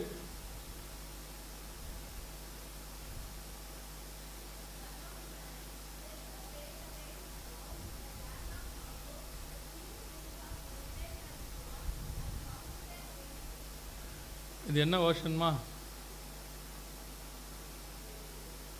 இருக்கணுமே? என்கேஜேவியில் இருக்குமே.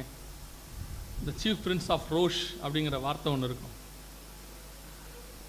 மேஷேக் தூபால் அப்படின்னு சீஃப் பிரின்ஸ் ஆஃப் ரோஷ் அப்படின்னு இருக்கு. என்கேஜேவியில் இருக்குது இல்லைங்களா? என்கேஜேவியில் இருக்கும். என்கேஜேவிலையும் இருக்கும், அமெரிக்கன் ஸ்டாண்டர்ட் வெர்ஷன்லேயும் இருக்கும், மலையாளத்தில் இருக்கும், அப்புறம் மராத்தி, ஹிந்தி எல்லாத்துலேயுமே இருக்கும். சரி, கவனிங்க. இந்த ரோஷ் அப்படிங்கிற வார்த்தை அது வந்து தமிழில் என்ன பண்ணிட்டாங்கன்னா டிரான்ஸ்லேட் பண்ணிட்டாங்க அந்த வார்த்தையை, அதுக்கான அர்த்தத்தை அங்கே போட்டாங்க. ஸோ இப்போது வடபுறத்திலிருந்து ரோஷ் எழும்பி வரணும் அப்படின்னு. இப்போ நம்ம இங்கிலீஷில் ரஷ்யான்னு சொல்கிறோம்ல, மலையாளத்தில் ரோஷே அப்படிம்பாங்க. இப்படி ஒவ்வொரு லாங்குவேஜில் வரும். அதில் பார்த்திங்கன்னா ரோஷ் அப்படின்னு போட்டிருக்கு. இவங்க தான் கடைசி காலத்தில் வடக்கு பக்கத்திலிருந்து எழும்பி வர வேண்டும் அப்படின்னு சொல்லுது. சரி, ரெண்டாவது. மூணாவது என்ன அப்படின்னு கேட்டிங்கன்னா, இஸ்ரேவேலுக்கு வரணும் முதல்ல, ரஷ்யா வரணும் ரெண்டாவது. இதில் இன்னொரு மிக முக்கியமான விஷயம், இந்த யுத்தம் எதுக்காக நடக்கும், எந்த இடத்துல நடக்கும் அப்படின்னு இருக்குது. இஸ்ரேவேலில் எந்த இடத்துல நடக்கும்னு. இப்போ எசேக்கியேல் 38:8 வாசிச்சிங்கல்ல, நெடுநாள் பாழாய் கிடந்தேன்னு. அதில் என் ஜனமாக இஸ்ரேவேலுக்கு விரோதமாக நீ நெடுநாள் பாழாய் கிடந்து கடைசி வருஷங்களில் வருவாயின்னு இருக்குல்ல, அங்கிருந்து வாசிங்க பார்ப்போம்.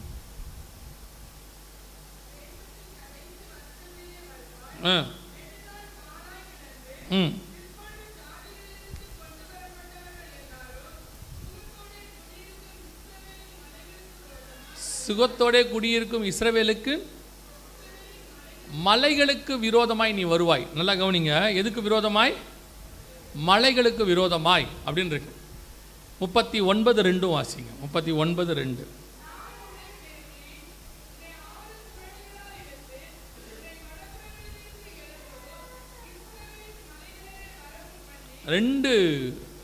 ரெண்டு தடவை ஆண்டவர் சொல்றாரு, எங்க இந்த யுத்தம் வரும்? இஸ்ரவேலின் மலைகளிலே வரும். இந்த யுத்தம் எதுக்காக வரும்னா, இஸ்ரவேல் மலையில் நடக்கும் அப்படின்னு இருக்கு. 2022 அந்த கருப்பு குதிரை நான் சொன்னேன் இல்லையா, உணவு பஞ்சம் நடந்துக்கிட்டே இருக்கும்போது 2023 ஒரு சம்பவம் நடந்தது. சரியா 2023 மே மாதம் கொரோனா எமர்ஜென்சி முடிஞ்சிச்சு. 2023 அக்டோபர் மாதம் 7ஆம் தேதி ஒரு யுத்தம் ஆரம்பிச்சிச்சு. அந்த யுத்தத்துக்கு பேர் தான் இதுதான். அந்த யுத்தம் ஆப்ரேஷன் அலெக்சா ஃப்ளட் அப்படின்னு பேர். இந்த யுத்தத்துக்கு எதுக்காக ஆரம்பித்தாங்கன்னு பார்த்தீங்கன்னா, இந்த இடம் இருக்குது பார்த்தீங்கன்னா, இதுக்கு பேர் இதுதான் டெம்பிள் மவுண்ட் அப்படின்னு சொல்லுவாங்க. இந்த இடத்துக்கு பேர் டெம்பிள் மவுண்ட். இந்த டெம்பிள் மவுண்ட் இருக்கிற இந்த மலை எங்களுக்கு வேணும் அப்படின்னு சொல்லித்தான் இந்த யுத்தத்தை அவங்க ஆரம்பித்தாங்க. அக்டோபர் மாதம் 7, 2023 எதுக்கு ஆரம்பித்தாங்கன்னா, இந்த மலை எங்களுக்கு வேணும் அப்படின்னு சொல்லி. எதனால் அப்படின்னு கேட்டிங்கன்னா, அவங்களுடையதான வழிபாட்டு தலம் இங்கே ஒன்று இருக்குது, இது எங்களுக்கு வேணும், இந்த வழிபாட்டு தலம் எங்களுக்கு வேணும், அதனால் இந்த மலை எங்களுக்கு வேணும் அப்படின்னு அவங்க கேட்டாங்க. அதே நேரத்தில் இஸ்ரவேல் ஜனங்கள் என்ன சொல்கிறாங்கன்னா, ஏற்கனவே எங்கள் 2 தேவாலயம் இந்த இடத்துல தான் இருந்துச்சு. சாலமோன் கட்டினது, அப்புறம் செருபாபேல் கட்டினது. வாசிங்க 2 நாளாகமத்தின் புஸ்தகம் 3ஆம் அதிகாரம் 1வது வசனம் வாசிங்க. 2 நாளாகமம் 3ஆம் அதிகாரம் 1வது வசனம். பின்பு சாலமோன் எருசலேமிலே தன் தகப்பனாகிய தாவீதுக்கு காண்பிக்கப்பட்ட இந்த மோரியாங்கிற மலை எங்கன்னு தெரியுதா? ஆதியாகமம் 22 ஆண்டவர் ஈசாக்கை பலி கொடுக்கும்படி ஆபிரகாமை போக சொன்னார்ல, அது எந்த இடம்? இந்த இடம், இந்த மோரியா என்னும் மலை. அங்கே தான் அவர் ஈசாக்கு பதிலாக ஒரு ஆட்டுக்குட்டியை பலி கொடுத்தாரு, எல்லாம் வாசிக்கிறோம் இல்லையா? அந்த மோரியா என்னும் மலையை தான் திருப்பி தாவீது காலத்தில் ஆண்டவர் காசு கொடுத்து வாங்குறார். மோரியா என்னும் மலையிலே வாசிங்க.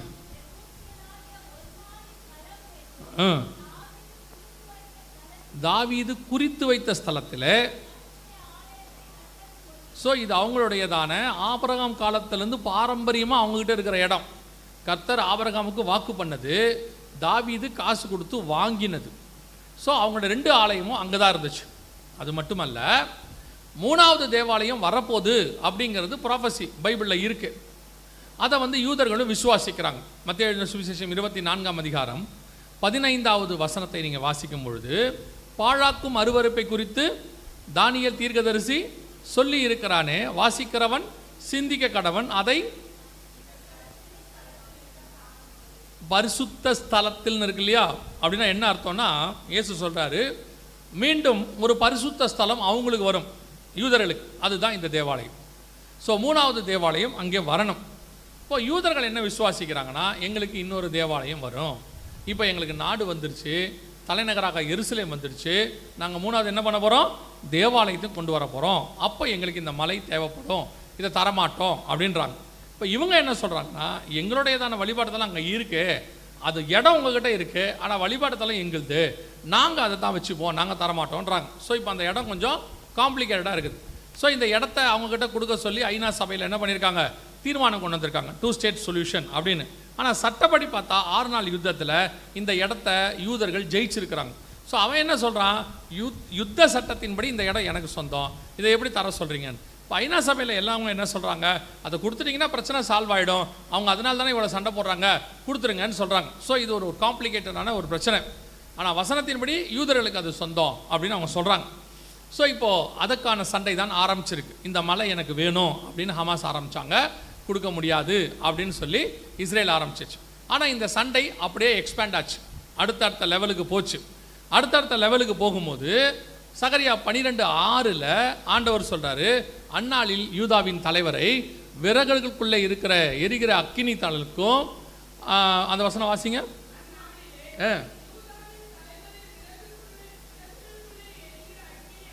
அடுப்புக்கும் வைக்கோல் கட்டுகளுக்குள்ளே எரிகிற தீவெட்டிக்கும் ஒப்பாக்குவேன்.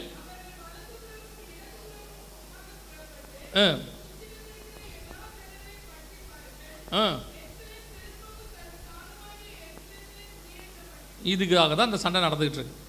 வலதுபுறம் இடதுபுறம், இந்த பக்கம் காசா பகுதி, இந்த பக்கம் மேற்கு கரை, அந்த பக்கம் லெபனான், இந்த பக்கம் ஏமன், இப்படி ஒவ்வொரு பக்கமாக அவங்க வலதுபுறம் இடதுபுறமும் சுற்றிலும் இருக்கிற எல்லா ஜனங்களையும், அது எந்த இடம் வரைக்கும் போயிருக்குன்னா ஈரான் வரைக்கும் போயிருக்கு. இப்போ இந்த ஈரான் இப்போ நடக்குது, இதோட ஃபர்ஸ்ட் ஃபேஸ் ஒரு சண்டை நடந்துச்சு. அந்த சண்டை இஸ்ரேலுக்கும் ஈரானுக்கும் நடந்துச்சு. அந்த சண்டையோடைய 2வது பார்ட்டு தான் இப்போ நீங்கள் பார்த்துட்டு இருக்கிறீங்க, இஸ்ரேல் ஈரான் பிரச்சனை. இப்போ சமீபத்தில் இந்த 2வது ஈரான் பிரச்சனை வரும்போது கூட இஸ்ரேல் பிரதமர் பென்யமின் நெத்தன்யாகு என்ன சொன்னார்னா, இது அக்டோபர் 7 ஆரம்பிச்சதுன்னு சொல்கிறார். அவர் அதை அந்த தான் குறிக்கிறார். அக்டோபர் 7 ஆரம்பித்த இந்த பிரச்சனை இப்பொழுது ஈரான் வரைக்கும் வந்திருக்குது அப்படின்னு சொல்கிறார். இப்போ எசேக்கியேல் 38 பார்த்தீங்கன்னா இதே ஈரானுடைய பெயர் அங்கே இருக்கும். எசேக்கியேல் 38:5 வாசிங்க பார்ப்போம். 38:5 அவர்களோடு கூட இந்த பெர்ஷியான்னு இருக்குது பார்த்தீங்களா, இந்த பெர்ஷியாவுடைய பெயர் தான் 1954 வரைக்கும் பெர்ஷியா. அதற்கு பிறகு இந்த பெர்ஷியாங்கிற பேரை தான் ஈரான் அப்படின்னு மாற்றினாங்க. ஸோ இப்போ ஈரான் அவங்களோட கூட வரணும், அவர்களோடு கூட பெர்ஷியரும் எத்தியோப்பியரும். இந்த எத்தியோப்பியாங்கிறது என்ன சொல்கிறாங்கன்னா, இப்போ இருக்கிற எத்தியோப்பியா கிடையாது. இந்த எத்தியோப்பியா அந்த காலத்தில் இருந்த 2000 வருஷத்துக்கு முன்னாடி இருந்த எத்தியோப்பியாங்கிறது வேற. அது இப்போ இருக்கிற ஏமன், இப்போ இருக்கக்கூடியது இவங்க தான் அதுக்கு விரோதமாக வருவாங்க அப்படின்னு ஒரு குரூப் சொல்கிறாங்க. அடுத்து என்ன இருக்குது, லீபியரும். இந்த லிபியாங்கிறது தான் கடாஃபி இருந்த இடம், லீபியரும். அடுத்து அதுக்கு அடுத்த வசனம் கோமேரும்.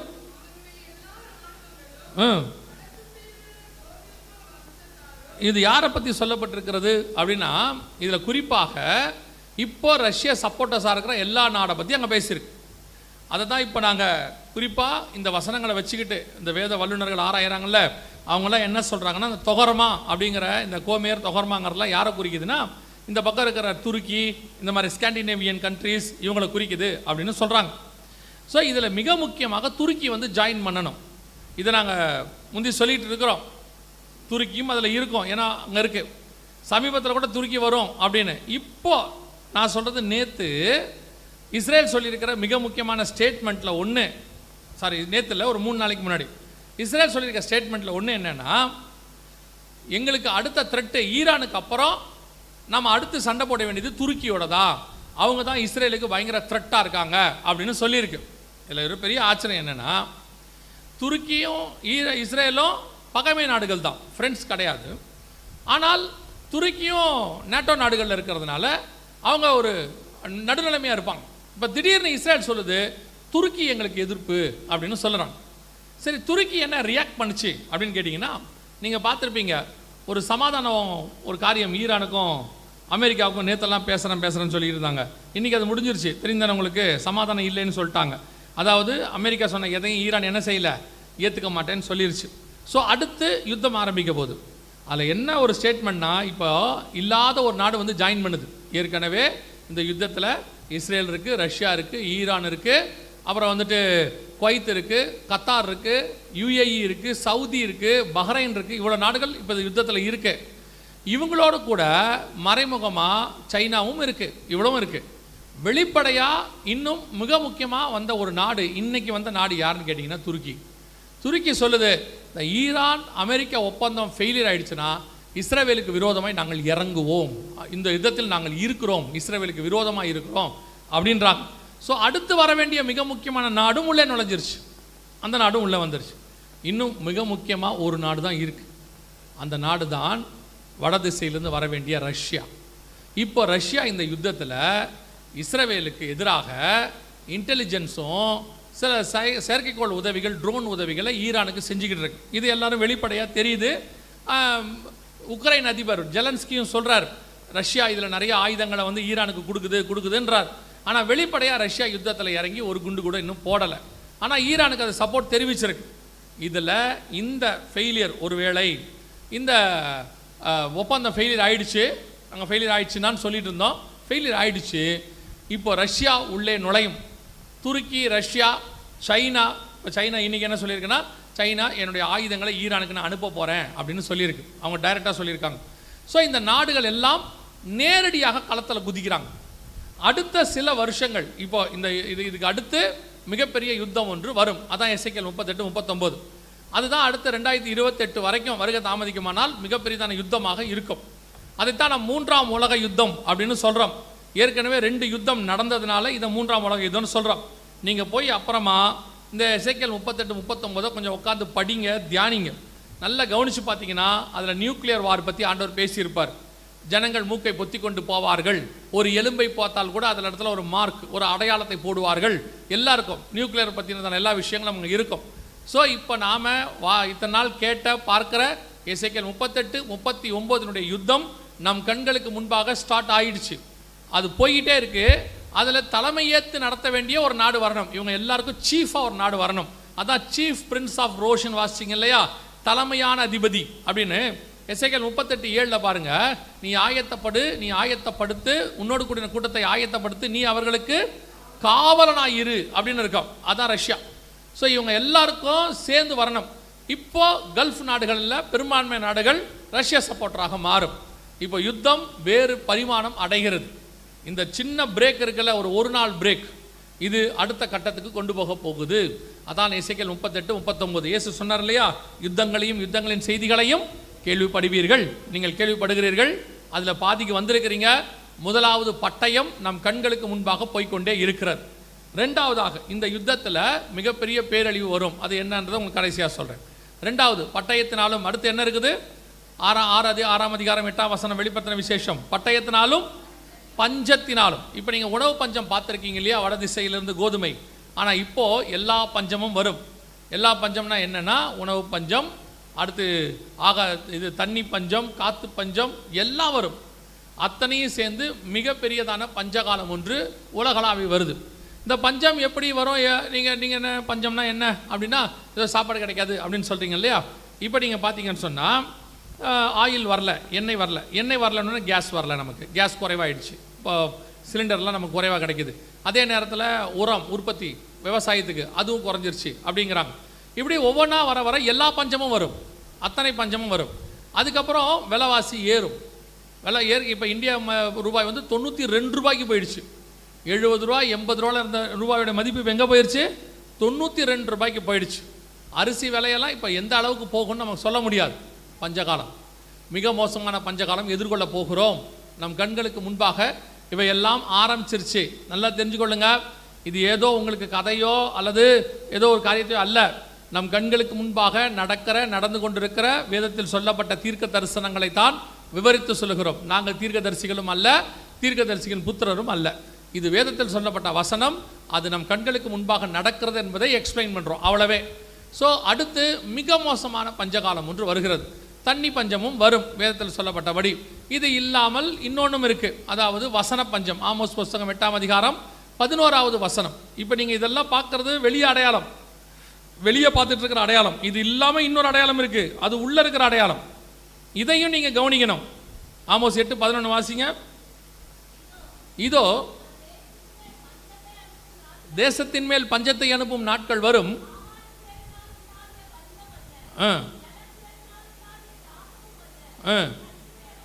கர்த்தருடைய வசனம் கேட்க கிடையாத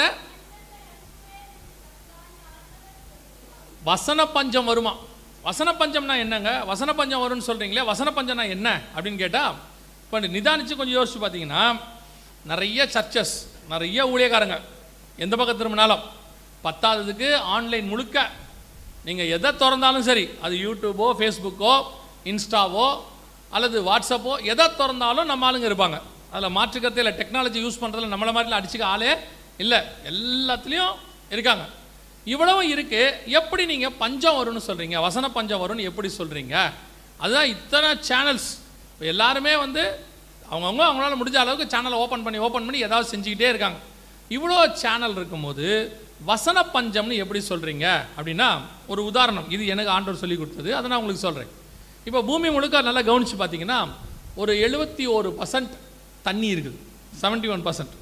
29% தான் லேண்டு.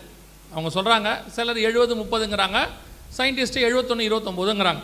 ஸோ இவ்வளோ தான் லேண்டு, 70% வாட்டர் இருக்குது, தண்ணி இருக்குது. ஆனால் எத்தனை நாடு தண்ணி பஞ்சத்தில் இருக்குது? எத்தனை நாடு எப்படி இருக்குது? தண்ணி பஞ்சம் இருக்குது. ஆனால் 70% தண்ணி இருக்குது. அப்படின்னா என்ன அர்த்தம்? இந்த பூமிக்கு பேர் வாட்டர் வேர்ல்டு, இதுக்கு பேர் தண்ணீர் உலகம். இது வேறு கேலக்சியில் வேறு எதுலையுமே தண்ணி இல்லை, பூமியில் மட்டும்தான் இருக்குது. அப்படி இருக்கும் பொழுது இந்த தண்ணி பஞ்சம்னு ஒன்று ஏன் நம்ம சொல்கிறோம் அப்படின்னா, 70% தண்ணி இருக்குது, ஆனால் அந்த தண்ணி எதுவும் தாகத்தை தீர்க்காது. தண்ணி இருக்கும், தாகத்தை தீர்க்காது. தாகத்தை தீர்க்கிற தண்ணி இல்லாவிட்டால் அதற்கு பேர் தண்ணி பஞ்சம். புரியுதா? அதே மாதிரி சபை இருக்கும், ஊழியக்காரங்க இருப்பாங்க, சேனல் இருக்கும், எல்லாம் இருப்பாங்க. உங்கள் ஆத்ம தாகத்தையும் ஆத்ம பசியையும் தீர்க்காத எந்த ஊழியமும் எந்த வார்த்தையும் உங்களுக்கு பஞ்சமே. இப்போ அது போயிட்டு இருக்கு. எல்லாமே வார்த்தை தான், ஆனால் கர்த்தரிடத்திலிருந்து எது வருதுன்னு பார்க்கணும். சவுலுகிட்டையும் பட்டயம் இருந்துச்சு, கோலியாத்துக்கிட்டையும் பட்டயம் இருந்துச்சு, வேதத்திலையும் பட்டயம், ஆவியானவர்கிட்டையும் பட்டயம் இருக்குது. இந்த 3 பட்டயத்துக்கும் டிஃபரன்ஸ் இருக்குது. நீங்கள் இதை உட்காந்து தனியாக தியானிச்சு பாருங்கள். கோலியாத்தின் பட்டயம்னு இருக்குது, சவுலின் பட்டயம்னு இருக்குது, தாவீது கையில் பட்டயம் இல்லாது இருந்ததுன்னு இருக்குது. ஆனால் பின்னாடி ஆவியின் பட்டயம் இருக்கே, ஆர்மர் ஆஃப் காட் அப்படின்னு சொல்லுவாங்க. அப்படி இருக்கும்போது இன்னைக்கு வசனம் இருக்கு, சர்ச் இருக்கு, ஊழியக்காரங்க இருக்காங்க, சேனல் இருக்காங்க. எது ஆவியானவரால் உங்கள் தாகத்தை தீர்க்க முடியுது, எது உங்களுக்கு வந்து அந்த பசியை ஆற்ற முடியுது அப்படின்னு பார்க்கணும். இன்னைக்கு நிறைய பேர், இப்போ நீங்கள் வெயிலில் இருப்பீங்க, நல்ல வெயில் காலம் இது. இந்த வெயிலில் போன உடனே உங்களுக்கு டக்குன்னு ஒரு இளநீ குடிக்கணும்னு தோணும், இல்லை ஒரு கொக்கோ கோலா குடிக்கணும்னு தோணும், இல்லைனா ஏதோ ஒரு ட்ரிங்க் குடிக்கணும்னு தோணும். இது எதுவுமே அந்த நேரத்திற்கு உங்களுக்கு தாகத்தை தீர்க்கும், கொஞ்சம் நல்லா இருக்கும், குடிக்கும் போது கொஞ்சம் திருப்தியாக இருக்கும். ஆனால் இது எல்லாமே ஏதோ ஒரு வகையில் உங்கள் உடம்புக்கு சைடு எஃபெக்ட். இளநியை சொல்லலை, இந்த மாதிரி ஆர்டிஃபிஷியல் ட்ரிங்க்ஸ் கண்டிப்பாக சைடு எஃபெக்ட். ஆனால் சைடு எஃபெக்ட் இல்லாத ஒன்று இருக்குன்னா அது தண்ணி மட்டும்தான். அதுதான் உண்மையான தாகத்தை தீர்க்கும். அதே மாதிரி தான் சில நேரத்தில் அப்பப்போ எழும்புகிற ஊழியங்கள் உங்களை அட்ராக்ட் பண்ணும். அந்த நேரத்துக்கு உங்களுக்கு ஏற்ற மாதிரி இருக்கும், அது அந்த நேரத்துக்கு உங்களுக்கு போதுமானதை போல காணும். ஆனால் உண்மையிலேயே உங்கள் ஆத்தும தாகத்தை அது தீர்க்காது. ஆவியானவரால் கொடுக்கப்படுகிற வார்த்தை மட்டுமே உங்கள் ஆத்தும தாகத்தை தீர்க்கும். சில நேரங்களில் நீங்கள் அந்த பிரச்சனையில் இருக்கும்போது அவங்க திடீர்னு சொல்லக்கூடியது தீர்க்க தரிசனமாக படும், அதெல்லாம் ஓகே, நான் இல்லைன்னு சொல்கிறேன். ஆனால் உங்கள் ஆத்மாவை பரலோகத்தில் சேர்க்குற வசனம் இருக்குல்ல, அதுதான் உண்மையிலேயே கர்த்தரிடத்துலேருந்து வர்றது. அது இல்லாவிட்டால் அந்த சபை பஞ்சத்தில் இருக்குன்னு அர்த்தம். இதுக்கு பேர் தான் வசன பஞ்சம். இன்றைக்கி வசன பஞ்சம் அதிகரிச்சுக்கிட்டே போகுது. நிறைய சபைகள் வசனத்தை விட்டு விலகுது. வசனத்துக்கு பதிலாக ஆல்டர்னேட் அவங்க பார்க்குறாங்க. வசனத்துக்கு பதிலாக என்ன செய்யலாம்? சில ரெஸ்டாரண்ட்டுக்கு நீங்கள் போனீங்கன்னா, மேற்கத்திய ரெஸ்டாரண்ட், வெஸ்டர்ன் ரெஸ்டாரண்ட்டுக்கு நீங்கள் போனீங்கன்னா தண்ணியே கொடுக்க மாட்டாங்க. என்ன செய்ய மாட்டாங்க? தண்ணியே கொடுக்க மாட்டாங்க. நீங்கள் போனோன்னா சாப்பாடு போனோன்னே நீங்கள் அந்த கூட இருக்க ட்ரிங்கை காசு கொடுத்து வாங்கணும். அந்த ட்ரிங்கை வாங்கிட்டு வைக்கணும். தண்ணின்னு ஒரு கான்செப்டே அங்கே இருக்காது. அவங்க என்ன பண்ணுவாங்கன்னா அந்த இடத்துல ட்ரிங்க் தான் கொடுப்பாங்க, தண்ணி கொடுக்க மாட்டாங்க. ஆனால் நீங்கள் என்ன தான் அந்த சாப்பிடும் போது குடித்தாலும் திருப்பி வீட்டுக்கு வந்து என்ன குடிக்கணும்? தண்ணி குடிக்கணும்.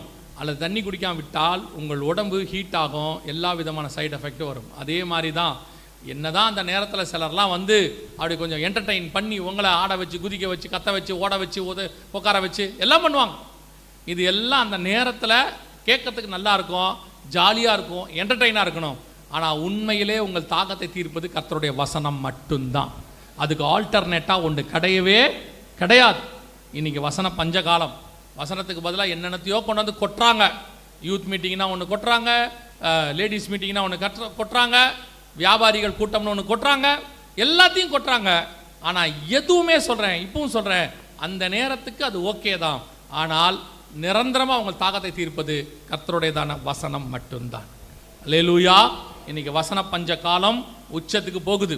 ஆண்டவர் சொன்ன 2வது அடையாளமும் நம் கண்களுக்கு முன்பாக நடைபெற்று கொண்டிருக்கிறது. 3வது ஒரு மிக முக்கியமானது அங்கே இருக்கிறது. 6ஆம் அதிகாரம் 8ஆம் வசனம் வெளிப்படுத்தின விசேஷம், பட்டயத்தினாலும் பஞ்சத்தினாலும் சாவினாலும். இது என்னன்னு கேட்டிங்கன்னா இயற்கை பேரழிவுகள். இயேசு சொன்னார்ல மத்தேயு 24 8வது வசனத்தில் 7-8 வசனத்தில், கொள்ளை நோய்களும் பஞ்சங்களும் பூமி எதிர்ச்சிகளும் அப்படிம்பார். இது பூமி எதிர்ச்சிகளுடையதான காலம் அப்படின்னு சொல்கிறாங்க. எதை வச்சு சொல்கிறீங்கன்னா 2004 மிகப்பெரியதான சுனாமி வந்துச்சு. உங்கள் ஏரியா கண்டிப்பாக தெரியும், தெரியாமல் இருந்திருக்காது. அதற்கு பிறகு பூமி எதிர்ச்சிகள் பார்த்தீங்கன்னா எந்த காலத்திலும் இல்லாத அளவுக்கு இன்க்ரீஸ் ஆகிட்டே போதும். இயேசு பர்டிகுலராக பூமி எதிர்ச்சின்னு சொல்லியிருப்பார். மத்தேயு 24:7 வாசிக்கும் போது பஞ்சங்களும் கொள்ளை நோய்களும் பூமி எதிர்ச்சிகளும் அப்படிம்பார். அந்த பர்டிகுலராக இப்போ நீங்கள் வாசித்து பார்த்தீங்கன்னா பூமி எதிர்ச்சிகள் உச்சத்தை அடைஞ்சிக்கிட்டு இருக்குது. இந்த குறிப்பிட்ட இந்த 10 வருஷத்தில் மட்டும் 2015 2025 மட்டும் பார்த்தீங்கன்னு சொன்னால் கிட்டத்தட்ட 1 லட்சம் பூமி அதிர்ச்சி வந்திருக்கு. இங்கே இருக்கு பாருங்க, இந்த சிவப்பு கடலில் நீங்கள் பார்க்கறது எல்லாமே பூமி அதிர்ச்சி. 1 லட்சத்துக்கு மேலே பூமி அதிர்ச்சி நடந்திருக்கு. ஒரு வருஷத்துக்கு 10,000 பூமி அதிர்ச்சி இருக்குதான். இது அவங்க கொடுத்துருக்க ஆய்வு. இங்கே இருக்கு பாருங்க, ஆல் ரெக்கார்டட் எர்த்குவேக்ஸ் 2015 to 25 இங்கே இருக்கு. முழுக்க எவ்வளோ நடந்திருக்குது பாருங்க. இன்னும் வரும் அப்படிங்கிறாங்க, இன்னும் நிறைய வரும். அவங்க உலக சரித்திரத்தில் பதிவான பூமி அதிர்ச்சியில் 5ஓ 6ஓ தான் ரொம்ப பெருசு, 8.5க்கு மேலே. அதில் 1 2025 நடந்திருக்கு ரஷ்யாவில். இதுதான் அவங்க சொல்கிறாங்க. இவ்வளோ பூமி அதிர்ச்சிகளை இது வரைக்கும் நம்ம பார்த்ததே கிடையாது. அவ்வளோ பூமி அதிர்ச்சிகள். நியூசிலாந்துலலாம் ஒரு நாளைக்கு 100-200 பூமி அதிர்ச்சிகளுக்கு மேலே நில அதிர்வுகள் நடந்துகிட்டே இருந்திருக்கிறது. பல நாடுகளெல்லாம் ஒரு வருஷத்துக்கு 3000 பூமி அதிர்ச்சி, 4000 பூமி அதிர்ச்சி அப்படின்னா பாருங்கள், ஒரு நாளைக்கு 10 பூமி அதிர்ச்சிக்கு மேலே நடந்திருக்கு. 3 புள்ளியில் ஆரம்பித்து 7 புள்ளி வரைக்கும் இருக்குது. ஆண்டவர் சொன்ன பூமி அதிர்ச்சிகளின் காலம் நம் கண்களுக்கு முன்பாக நடைபெற்று கொண்டிருக்கிறது. இன்னும் ஒரு பெரிய பூமி அதிர்ச்சி வரும், அதை ஒட்டி ஒரு அடையாளம் வரும். இப்போ நான் அதை தான் உங்களுக்கு சொல்ல போகிறோம். வாசிங்க, எசேக்கியேல் புஸ்தகம் 38ஆம் அதிகாரம் 19வது வசனத்தை வாசிங்க. இங்கே பாருங்க, இஸ்ரவேல் இங்கே என்ன சொல்லியிருக்காங்க பாருங்க.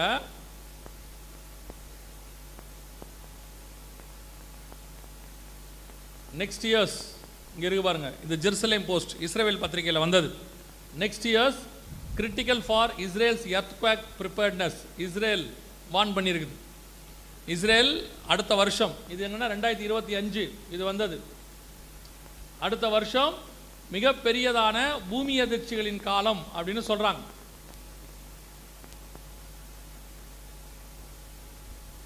பூமி அதிர்ச்சியின் காலம் அப்படின்னு சொல்றாங்க. இந்த பூமி அதிர்ச்சியில் மிக முக்கியமாக ஒரு சம்பவம் நடக்கணும். மிக முக்கியமாக ஒரு சம்பவம் நடக்கணும். என்ன நடக்கணும் அப்படின்னு சொன்னால், நீங்கள் ஆரம்பத்தில் எசேக்கியேல் 38 ஒரு மலையை பற்றி பேசணும், ஞாபகம் இருக்குதா? ஒரு மலையில் அந்த வழிபாட்டு தலம் இருக்குது. இந்த பூமி அதிர்ச்சியில் அந்த வழிபாட்டு தலம் இஸ்ரவேல் கைக்கு போகும். ஏன்னா இந்த மலை இஸ்ரவேல் கண்ட்ரோலில் இருந்தாலும் அங்கே 3வது தேவாலயத்தை அவங்களால கட்ட முடியாமல் அவங்க என்ன பண்ணுறாங்கன்னா அதை முழுசு தன் கண்ட்ரோலில் வச்சுக்கிறாங்க. ஆனால் 3வது தேவாலயம் கட்ட முடியாது அந்த வழிபாட்டு தலம் இருக்கிறதுனால. அந்த வழிபாட்டு தலம் போச்சுன்னா தான் இவங்க கட்டுவாங்க. ஸோ இப்போ அந்த வழிபாட்டு தலம் இந்த பூமி அதிர்ச்சியிலையோ அல்லது இந்த யுத்தத்திலேயோ அது இல்லாமல் போகும். அப்படி போகும் பொழுது மிகப்பெரியதான ஒரு யுத்தமும் அதை ஒட்டி மிகப்பெரிய பேரழிவுகளும் ஆரம்பிக்கும். அதோடு கூட தான் இந்த 3வது தேவாலயம் வரும். வருவதற்கான ஒரு காரணமாய்த்தான் இந்த பூமி அதிர்ச்சி நடக்கும். இந்த பூமி அதிர்ச்சி அதற்கான ஒரு காரணமாக இருக்கும். அந்நாளிலே இஸ்ரவேல் தேசத்தில் பெரிய அதிர்ச்சி உண்டாக்கி அப்படின்னு இருக்கு. ஸோ மிகப்பெரிய பூமி அதிர்ச்சிகள் வரப்போகுது. இது மட்டுமல்ல, இன்னும் 3 லட்சம் பேர் சாகிற அளவுக்கு பூமி அதிர்ச்சி வரப்போகுதுன்னு சொல்லியிருக்காங்க. இங்கே இருக்கு பாருங்க, 3 லட்சம் பேர் சாகிற அளவுக்கு பூமி அதிர்ச்சி வரப்போகுதுன்னு ஜப்பான் சொல்லியிருக்குது. இந்த மாதிரி எல்லா பகுதியிலையும் பெரிய பெரிய பூமி அதிர்ச்சிகள் வருது அப்படின்னு அனௌன்ஸ் பண்ணியிருக்கிறாங்க. இங்கே இருக்கு பாருங்க, 100 அடி சுனாமி அச்சம் எச்சரிக்கும் ஜப்பான் இவங்களும் சொல்லியிருக்கிறாங்க. எல்லா பகுதியும் ஆண்டவர் சொன்ன அடுத்த அடையாளம் 3வது பூமி அதிர்ச்சிகள் அதுவும் நடக்கும். கடைசியாக ஒன்று இருக்குது, அதையும் நான் சொல்லிட்டு முடிக்கிறேன். கடைசியாக என்ன இருக்குது? துஷ்ட மிருகங்களினாலும். இந்த துஷ்ட மிருகங்கள் அப்படிங்கிறத நேரடியாகவும் நம்ம ஒன்று வச்சுக்கலாம். மிருகங்கள்லாம் ஊருக்குள்ளே வரும். மிகப்பெரிய ஒரு இந்த பூமி அதிர்ச்சிகள்லாம் நடக்கும்போது அது ஒரு மிகப்பெரிய அழிவுகள் வரும். இதுவும் நடக்கும். இது இல்லாமல் இன்னொன்றையும் நீங்கள் பார்க்கணும். என்ன அப்படின்னா, கடைசி காலத்தில் வரக்கூடிய எல்லா வியாதிகளையும் கவனிங்க. எல்லா வியாதிக்கு பின்னாடியும் ஒரு மிருகத்தின் பேர் இருக்கிறத நீங்கள் பார்ப்பீர்கள். எல்லாத்துக்கும் பின்னாடி, எய்ட்ஸுக்கு பின்னாடி சிம்பன்சி குரங்குன்னு ஒன்று இருக்குன்னு சொல்கிறாங்க, அதனால தான் வந்துச்சு அப்படிம்பாங்க. எபோலாவுக்கு பின்னாடி வௌவால் அப்படின்னு சொல்லுவாங்க. அதே மாதிரி பன்றி காய்ச்சல் கேள்விப்பட்டிருக்கீங்க தானே, பறவை காய்ச்சல். இப்போது கேரளா பக்கம்லாம் ஒன்று வந்துச்சு, குரங்கு காய்ச்சல்னு ஒன்று வந்துச்சு, மங்கி ஃபீவர் அப்படின்னு. அதே மாதிரி மத்திய கிழக்கு நாடுகளில் போய் பார்த்தீங்கன்னு சொன்னால் கேமல் ஃபீவர் அப்படின்னு ஒன்று இருக்குது, அங்கெல்லாம் பார்த்தீங்கன்னா ஒட்டக காய்ச்சல்னு ஒன்று இருக்குது. இப்போ உலகளாவிய இது நடக்குது. இப்போ கொரோனா கூட நீங்கள் கவனிச்சிங்கன்னா சைனாவில் ஊகான் மாநிலத்தில் ஒரு மார்க்கெட்டில் மிருகத்திலிருந்து தான் வந்துச்சு அப்படின்னு சொல்கிறாங்க, அது வௌவாலாக இருக்குன்னு கூட சொல்கிறாங்க. எல்லாத்துக்கும் பின்னாடி பாருங்கள் ஒரு மிருகத்தின் பேர் இருக்குது. அந்த மிருகம் பாருங்கள் பைபிள் சொல்கிற துஷ்ட மிருகமாக இருக்குது 99%. அதெல்லாம் நல்லா கவனித்து பார்த்தீங்கன்னா பைபிளில் வௌவால் துஷ்ட மிருகம், லேவியராகமத்தில் இருக்குது துஷ்ட மிருகம், குரங்கு துஷ்ட மிருகமாக இருக்குது, அதுக்கு பிறகு பன்றி துஷ்ட மிருகமாக இருக்குது, ஒட்டகம் துஷ்ட மிருகமாக இருக்குது. எல்லாத்தையும் எடுத்து பாருங்கள் பைபிளில் துஷ்ட மிருகம்னு இருக்கும். இந்த துஷ்ட மிருகத்தின் மூலமாக ஒரு மிகப்பெரியதான பேரழிவு. இப்போது கொரோனாவில் மட்டும் 2 கோடி பேர் செத்ததாக சொல்லப்படுது, ஆய்வறிக்கை சொல்லுது. அதே நேரத்தில் அதை விட 8 மடங்கு அதிகமாக செத்துருக்குறாங்க அப்படின்னு சொல்கிறாங்க. இங்கே இருக்கு பாருங்கள், இவங்க என்ன சொல்கிறாங்கன்னா கொரோனாவில் 8 அரசால் அறிவிக்கப்பட்டதை விட 8 மடங்கு அதிக உயிரிழப்பு. ஆய்வில் அதிர்ச்சி தகவல். இது 21ஆம் தேதி ஜூலை மாதம் 2024 பேப்பரில் வந்தது. ஸோ 8 மடங்கு அதிகமாக நடந்திருக்குன்னு சொல்கிறாங்க. இது எல்லாத்துக்கும் காரணம் பார்த்தா மூல காரணம் எங்கன்னா ஒரு மிருகத்துலேருந்து வந்துச்சு அப்படின்னு சொல்கிறாங்க. எய்ட்ஸும் அப்படி தான் சொல்கிறாங்க. இப்போது அநேக காரியங்கள் சொல்கிறாங்க. இது மட்டுமல்ல, இதை தாண்டி இதே கொரோனாவுடைய வேரியண்ட் இதை தாண்டி இன்னும் மிக மோசமானது வருது அப்படின்னு சொல்லி இந்த சொல்லியிருக்காங்க பாருங்கள். உலக சுகாதார மையம் WHO இப்போ இருக்கிற கொரோனா வேரியண்ட்டை விட மிக மோசமானது ஒன்று வருது, அது எதுக்கும் கட்டுப்படாது, இப்போ போட்ட வேக்சின் எதுவும் யூஸ் ஆகாது அப்படின்னு அவங்க அனௌன்ஸ் பண்ணியிருக்கிறாங்க. அதுக்கு ஆயத்தமாக இருக்க சொல்லி WHO உடையதான தலைவர் சொல்லியிருக்கிறார். டெட்ராஸ் அனாந்தன் இவர் சொல்லி வச்சிருக்கிறாரு. இது மட்டும் இல்லாமல் இன்னும் ஒரு காரியமும் நடந்திருக்கு, அதையும் சொல்லிட்டு நான் முடிச்சிடறேன். கவனிங்க, இன்னொரு காரியம் நடந்திருக்கு. என்னன்னு கேட்டிங்க அப்படின்னா, கடந்த 2025 ஜனவரி மாதம் ஆஸ்திரேலியா ஒரு ஆய்வகத்திலிருந்து லேபிலிருந்து கிட்டத்தட்ட 316 வைரஸ் காணாமல் போச்சு. 315 316 வைரஸ் காணாமல் போயிடுச்சு. அத்தனையும் மிருகத்தின் வைரஸ், சாதாரண மிருகத்தின் வைரஸ் அல்ல, கொடிய மிருகத்தின் வைரஸ். இது எவ்வளோ பெரிய பாதிப்பை உண்டாக்கணும் அவங்க சொல்கிறாங்க. கவனிங்க, கொரோனாவை விட 100 மடங்கு ஆபத்தான வைரஸ்கள் கொரோனாவை விட 100 மடங்கு சக்தி வாய்ந்த 316 வைரஸ் காணாமல் போச்சு. இதை எடுத்து மனுஷங்க மேலே ஆயுதமாக யூஸ் பண்ணால் மனித சமுதாயத்தில் 15% அழிஞ்சு போகும். இப்போ கொரோனாவே அதை தான் சொல்கிறாங்க, எடுத்து மனுஷங்க மேலே அவங்க டெஸ்ட் பண்ணி பார்த்துருக்குறாங்க அப்படின்னு ஒரு ரூமர் இருக்குது, அது ஒரு வதந்தி இருக்குது அப்படின்னு சொல்கிறாங்க. அது உண்மையான்னு நமக்கு தெரியாது. ஆனால் அவங்க சொல்லக்கூடியது அந்த கிருமியை எடுத்து ஜனங்க மேலே என்ன பண்ணியிருக்கிறாங்க, பரவ செக் பண்ணியிருக்கிறாங்க. 2ஆம் உலக யுத்தத்தில் மலேரியா கிருமி அப்படி தான் செக் பண்ணாங்களா, யூதர்கள் மேலே போட்டு எவ்வளோ பேர் சாகிறாங்கன்னு பார்த்தாங்க. 60 லட்சம் பேர் அதில் செத்துருக்குறாங்க. அந்த மாதிரி தான் இந்த மாதிரி கிருமிகளை மனுஷங்க மேலே டெஸ்ட் பண்ணி பார்க்குறாங்க அப்படின்னு சொல்கிறாங்க. அதில் ஒன்று தான் கொரோனா அப்படின்னு சொல்கிறாங்க. இப்போது 316 வைரஸும் காணும். இதையெல்லாம் எடுத்து மனுஷங்க மேலே யூஸ் பண்ணால், இப்போ நல்லா கவனிங்க, இப்போது 3ஆம் உலக யுத்தம் நியூக்ளியர் வார் அது வந்துச்சுன்னா கிட்டத்தட்ட 500 கோடி பேர் பாதிக்கப்படுவாங்க அப்படின்னு சொல்லி அமெரிக்காவுடைய முன்னாள் அதிபர் ஜோ பைடன் சொல்கிறார் பாருங்க. 500 கோடி பேர் வரை பாதிக்கப்படுவார்கள் அப்படின்னு இருக்கு. இதோடு கூட பஞ்சம், இதோடு கூட பூமி அதிர்ச்சி, இதோடு கூட கொள்ளை நோய், இது எல்லாம் 4 ஒன்றா சேரும். இந்த 4 ஒன்றா சேரும்போது பூமியில் கால்பங்கில் உள்ளவர்கள் பாதிக்கப்படுவார்கள் என்று வேதம் சொல்லுகிறது. இப்போ நாம் அந்த 4வது முத்திரையின் காலத்துக்குள்ளே தான் நுழைஞ்சிருக்கிறோம். முதல் 3 நம்ம கண்ணுக்கு முன்னாடி நடந்துருச்சு. 4வது முத்திரை இருக்குது, 5வது முத்திரை நமக்கு இல்லை, அது யூதர்களுக்கு. 6வது முத்திரையின் காலம்தான் வருகையின் காலமாக இருக்குது. ஸோ நம் கண்களுக்கு முன்பாக, வருகைக்கு முன்பாக நடக்க வேண்டிய நம்முடைய வருகைக்கும் உலகத்தின் முடிவுக்கும் அடையாளம் என்னன்னு இயேசுகிட்ட கேட்டபோது இயேசு சொன்ன ஒவ்வொரு அடையாளங்களும் துல்லியமாய் நம் கண்களுக்கு முன்பாக நடக்க ஆரம்பித்து விட்டது. இப்போ நம்ம இதுக்கு முன்னாடி உள்ளே போகிறோம். சரி, இதை ஏன் உங்களுக்கு சொல்லப்படுது, அறிவிப்பதற்கு நோக்கம் என்ன அப்படின்னு கேட்டிங்கன்னா, நினிவே ஜனங்களுக்கு இப்படி ஒரு அழிவு வருதுன்னு ஏன் சொல்லப்பட்டதுன்னா, அவங்க சாகணுங்கிறதுக்காக அல்ல, அவர்கள் மனம் திரும்பி தப்பிக்கணும் என்பதற்காக. இதே தான் இயேசு சொல்கிறார் மத்திய 24:6 யுத்தங்களையும் யுத்தங்களின் செய்திகளையும் கேள்விப்படுவீர்கள், கலங்காதபடி. அப்படின்னா என்ன அர்த்தம்? இதெல்லாம் நடக்க போது, பயப்படாதீங்கன்னு அர்த்தம். ஏன் பயப்படாதீங்கன்னு சொல்கிறாருன்னா, இதெல்லாம் வெளியே நடக்கும். இதெல்லாம் என்ன செய்ய போது? வெளியே நடக்கும். அப்போ நீங்கள் இந்த விஷயம் எதுவுமே தெரியலன்னு வச்சுக்கோங்களேன். இப்போ எப்படி உலகத்தார் பயப்படுறாங்களோ அதே மாதிரி தான் நாமளும் என்ன செய்வோம்? பயந்துக்கிட்டே இருப்போம். என்ன நடக்குமோ? இப்போது இஸ்ரவேல் ஜனங்களுக்கு போய் மோசே மூலமாக சொல்கிறாரு, வாதை வரப்போது, சங்காரம் வரப்போது எகிப்துலன்னு. ஆனால் இஸ்ரவேல் ஜனங்களுக்கு சொல்கிறாரு, அது உங்களுக்கு என்ன செய்யாது? வராது. இப்போது இஸ்ரவேல் இருந்த கோசே நாட்டில் மட்டும் வரவில்லை. சங்காரம் அதே மாதிரி தலைப்பிள்ள சங்காரமாக போகுதுன்னு சொல்கிறாரு. ஆனால் ஆட்டுக்குடி ரத்தத்தை பூசிட்டா என்ன ஆகாது? உங்கள் வீட்டுக்குள்ளே வராது. அதே ஆண்டவர் தான் சேம் விஷயத்தை இப்போ சொல்கிறாரு. உலகம் முழுக்க இப்படி ஒரு பேரழிவுகள் வரும், இவையெல்லாம் சம்பவிக்க வேண்டியதே. ஏன்னா இது அவங்க பண்ணதுனால விளையுது, இது ஆண்டவர் பண்ணுறதுனால இல்லை. அவங்க பண்ண பாவம், அதனோட மூலமாக அவங்க கண்டுபிடிச்ச கண்டுபிடிப்புகள், தேவனுக்கு விரோதமான கண்டுபிடிப்புகள், அதெல்லாம் சேர்ந்து அவங்களோட பேராசை, அக்கிரமம், அநியாயம் எல்லாம் சேர்ந்து இப்போ உலகத்தை அவங்க அழிக்கிற இடத்துக்கு கொண்டாட்டாங்க. ஆனால் இதெல்லாம் வரும்னு ஆண்டவருக்கு தெரியும். இப்படி தான் இவன் செய்ய போகிறான், ஏன்னா இவன்கிட்ட கொடுத்துருக்கேன், இவன் இதை தான் செய்வான்னு அவருக்கு தெரியும்.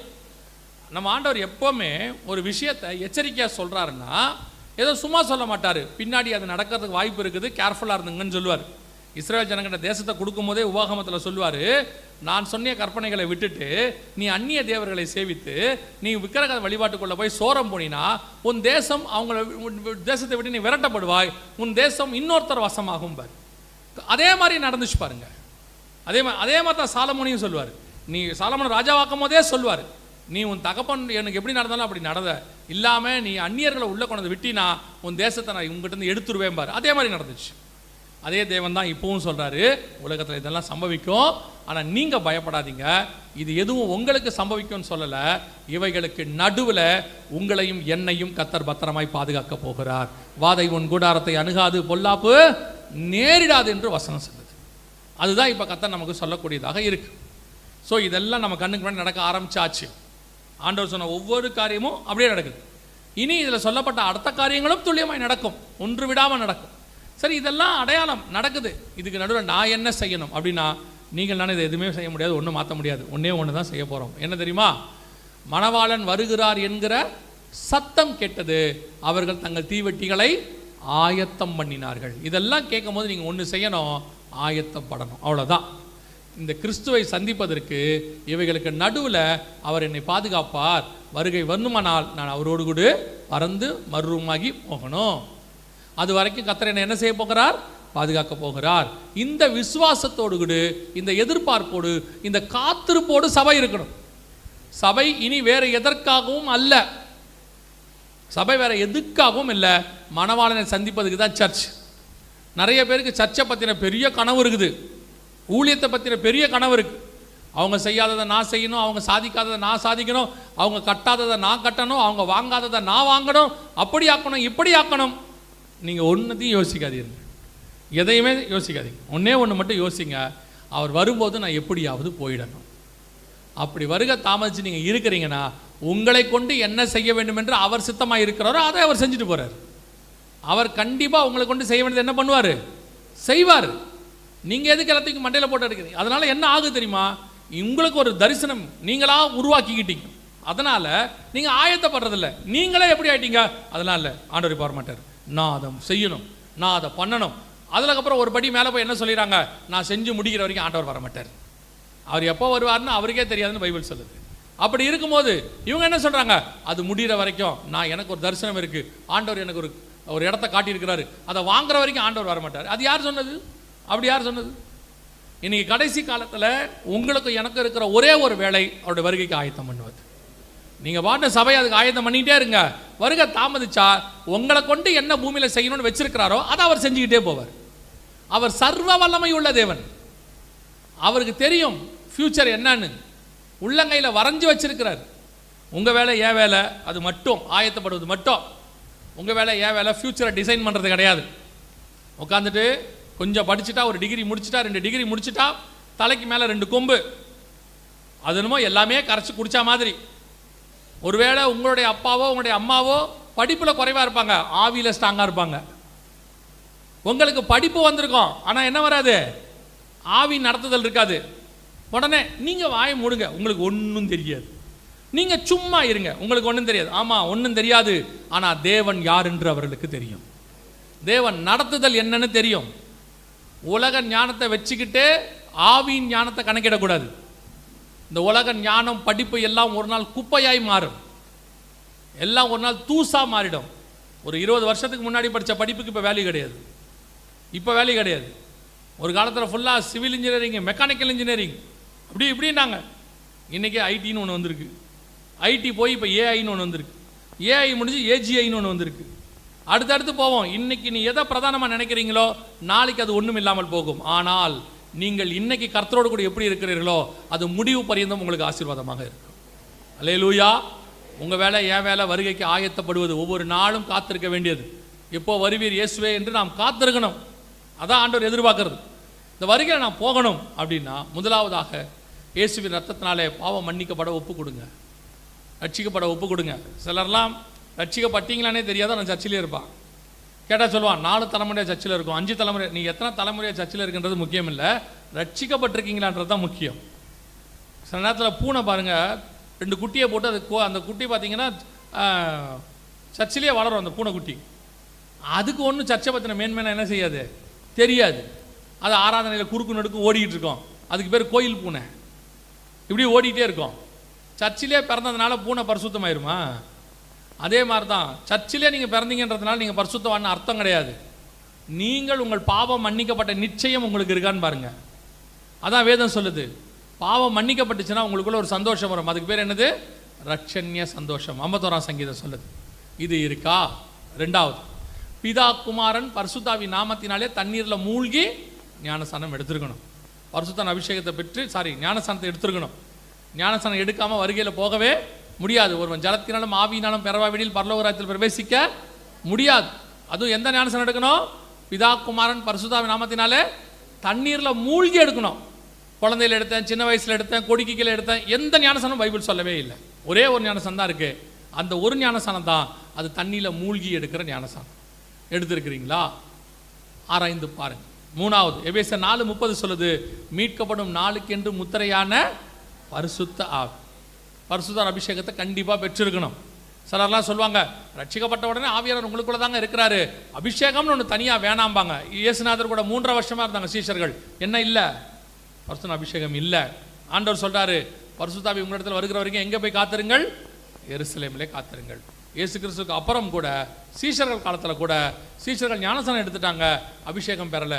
அப்போ தான் பவுல் கேட்குறாரு, நீங்கள் என்ன ஆவி, நீங்கள் எப்படி ஞானஸ்தானம் எடுத்தீங்க? பரிசுத்தாவியை பெறாமல் எப்படி பரிசுத்தாவியை பற்றி கேள்விப்படலைன்றியே, அப்புறம் என்ன ஞானஸ்தானம் எடுத்தேன்னு கேட்குறாரு. ஸோ ஞானஸ்தானம் எடுத்ததுனால, ரட்சிக்கப்பட்டதுனால அபிஷேகம் வந்துருச்சுன்னு அர்த்தம் இல்லை. அபிஷேகத்தை தனியாய் பெற்றுக்கொள்ள வேண்டும். அதை பாருங்கள். இல்லையா, அபிஷேக கூடத்தில் கலந்து கொள்ளுங்க. அப்படி வர முடியாத சூழ்நிலையா, வீட்டில் யாரும் இல்லாத போது முழங்கால் போட்டு ஊக்கமாக சோம் பண்ணுங்க. வாஞ்சியும் தவணமுள்ள ஆத்மாக்களை கர்த்தர் நிரப்புகிறார். 4வது மிக முக்கியமானது, வேறுபாடு உள்ள வாழ்க்கை. அப்போஸ்தலர் நடவடிக்கைகள் 2:40 சொல்லுது, மாறுபாடான சந்ததியை விட்டு விலகி உங்களை ரட்சித்துக் கொள்ளுங்கள். வேறுபாடு உள்ள வாழ்க்கை. உலகத்துக்கு உங்களுக்கு என்ன இருக்கணும்? வித்தியாசம். உலகத்துக்கு ஒத்த வேஷம் தெரியாதிருங்கள்னு ரோமர் 12:1-2 நாம் வாசிக்கிறோம் இல்லையா? 12:1-2-3 வாசிக்கிறோம் இல்லையா? அதே மாதிரி தான் நீங்கள் குமாரனின் சாயலுக்கு ஒப்பாயிருக்கும்படி அழைக்கப்பட்டீர்கள். ரோமர் 8:29 சொல்லுது, குமாரனின் சாயலுக்கு ஒப்பாயிருக்கும்படி. உலகத்துக்கு ஒத்த வேஷம் தரிக்கக்கூடாது. சபை உலகத்துக்கு ஒத்த வேஷம் தரிக்கக்கூடாது. சபைக்குள்ளே வந்துருவாங்க, ஏன் சிலர் ஊழியத்துக்கு கூட ஒப்பு கொடுத்துருவாங்க. ஆனால் இன்னும் உலகம் மண்டைக்குள்ளே ஓடிக்கிட்டே இருக்கும், உட்காந்துட்டே இருப்பாங்க. டைம் கிடச்சா அங்கே ஓடி போயிடுவாங்க. அந்த மேன்மை தெரியாது. இன்னும் கொஞ்சம் பேர் இருக்கான், உலகத்தை இங்கே கூப்பிட்டு வந்துடுவான், சர்ச்சுக்குள்ளே கூப்பிட்டு வந்துடுவான். அங்கே நடக்கிற எல்லா சேட்டையும் இங்கே இருக்கும். அங்கே அவன் போடுற ஆட்டம், அவன் போடுறதான மியூசிக்கு, அவன் போடுறதான களியாட்டம், அங்கே அவங்க பண்ணக்கூடியதான பண்டிகை எல்லாத்தையும் இங்கேயும் கொண்டாந்துருவான். கொண்டாந்து கேட்டால் சொல்லுவான், அது அப்படித்தான் கொஞ்சம் என்டர்டெயின் பண்ணாதான் நிற்பாங்க. என்டர்டெயின் பண்ணி ஒரு கூட்டத்தை நிற்க வைக்க வேண்டிய அவசியம் இல்லை. வாலிபன் எதனால் தன் வழியை சுத்தம் பண்ணுவான்? கர்த்தருடைய வசனத்தின்படி காத்துக் கொள்ளுகிறதுனால. சத்தியம் பேசி ஒருத்த நிற்க மாட்டானா போட்டுட்டார் இயேசு. நீங்களும் போய்விட மனதா இருக்கிறீர்களோ? இதுதான் சத்தியம். உங்களுக்கு ஏற்ற மாதிரி நாங்கள் டான்ஸ் ஆட முடியாது, உங்களுக்கு ஏற்ற மாதிரி களியாட்டம் பண்ண முடியாது, உங்களுக்கு ஏற்ற மாதிரி என்டர்டெயின் பண்ண முடியாது. Church is not the place for entertainment. Church is the place for transformation. மறுரூபமாகிற இடம். இப்படித்தான் இருக்கணும்னு சர்ச்சு சொல்லுது, பைபிள் சொல்லுது. அப்படித்தான் சர்ச் இருக்கணும். உங்களுக்கு ஏற்ற மாதிரி சர்ச்சு மாறாது. சர்ச்சுக்கு ஏற்ற மாதிரி, வசனத்துக்கு ஏற்ற மாதிரி தான் சர்ச்சு மாறணும். அல்லேலூயா. இன்னைக்கு கடைசி காலத்தில் சபையை கல்லர் கொகையெல்லாம் கிடையாது, விபச்சார கொகையா மாறிக்கிட்டு கிடக்கு. ரொம்ப கேர்ஃபுல்லாக இருந்து கொள்ளுங்க. எப்படி வேணாலும் இப்போ இருந்தால் பரலோகத்துக்கு போயிடலாங்கிறதுலாம் மாயை, பொய்யான பிரசங்கம், ஓநாய்களுடைய பிரசங்கம். இப்படி இருந்தால் தான் போக முடியும்னு பைபிள் சொல்லுது. அப்படி இருந்தால் தான் போக முடியும். அல்லேலூயா. கூட்டத்தை பற்றி கவலையே படாதிருங்கள். எவ்வளோ பேர் வராங்கன்றது முக்கியம் இல்லை. சர்ச்சுக்குள்ள எவ்வளோ பேர் சர்ச்சிலேருந்து பரலோகத்துக்கு வராங்கிறதா முக்கியம். 5000 பேர் அப்பம் சாப்பிட வர்றது முக்கியமே இல்லை. 12 பேர் இயேசுவோட மரிக்க வரணும், அதான் முக்கியம். இன்னைக்கு கடைசி காலத்தில் சபை சத்தியத்தை விட்டு விலகி போகுது.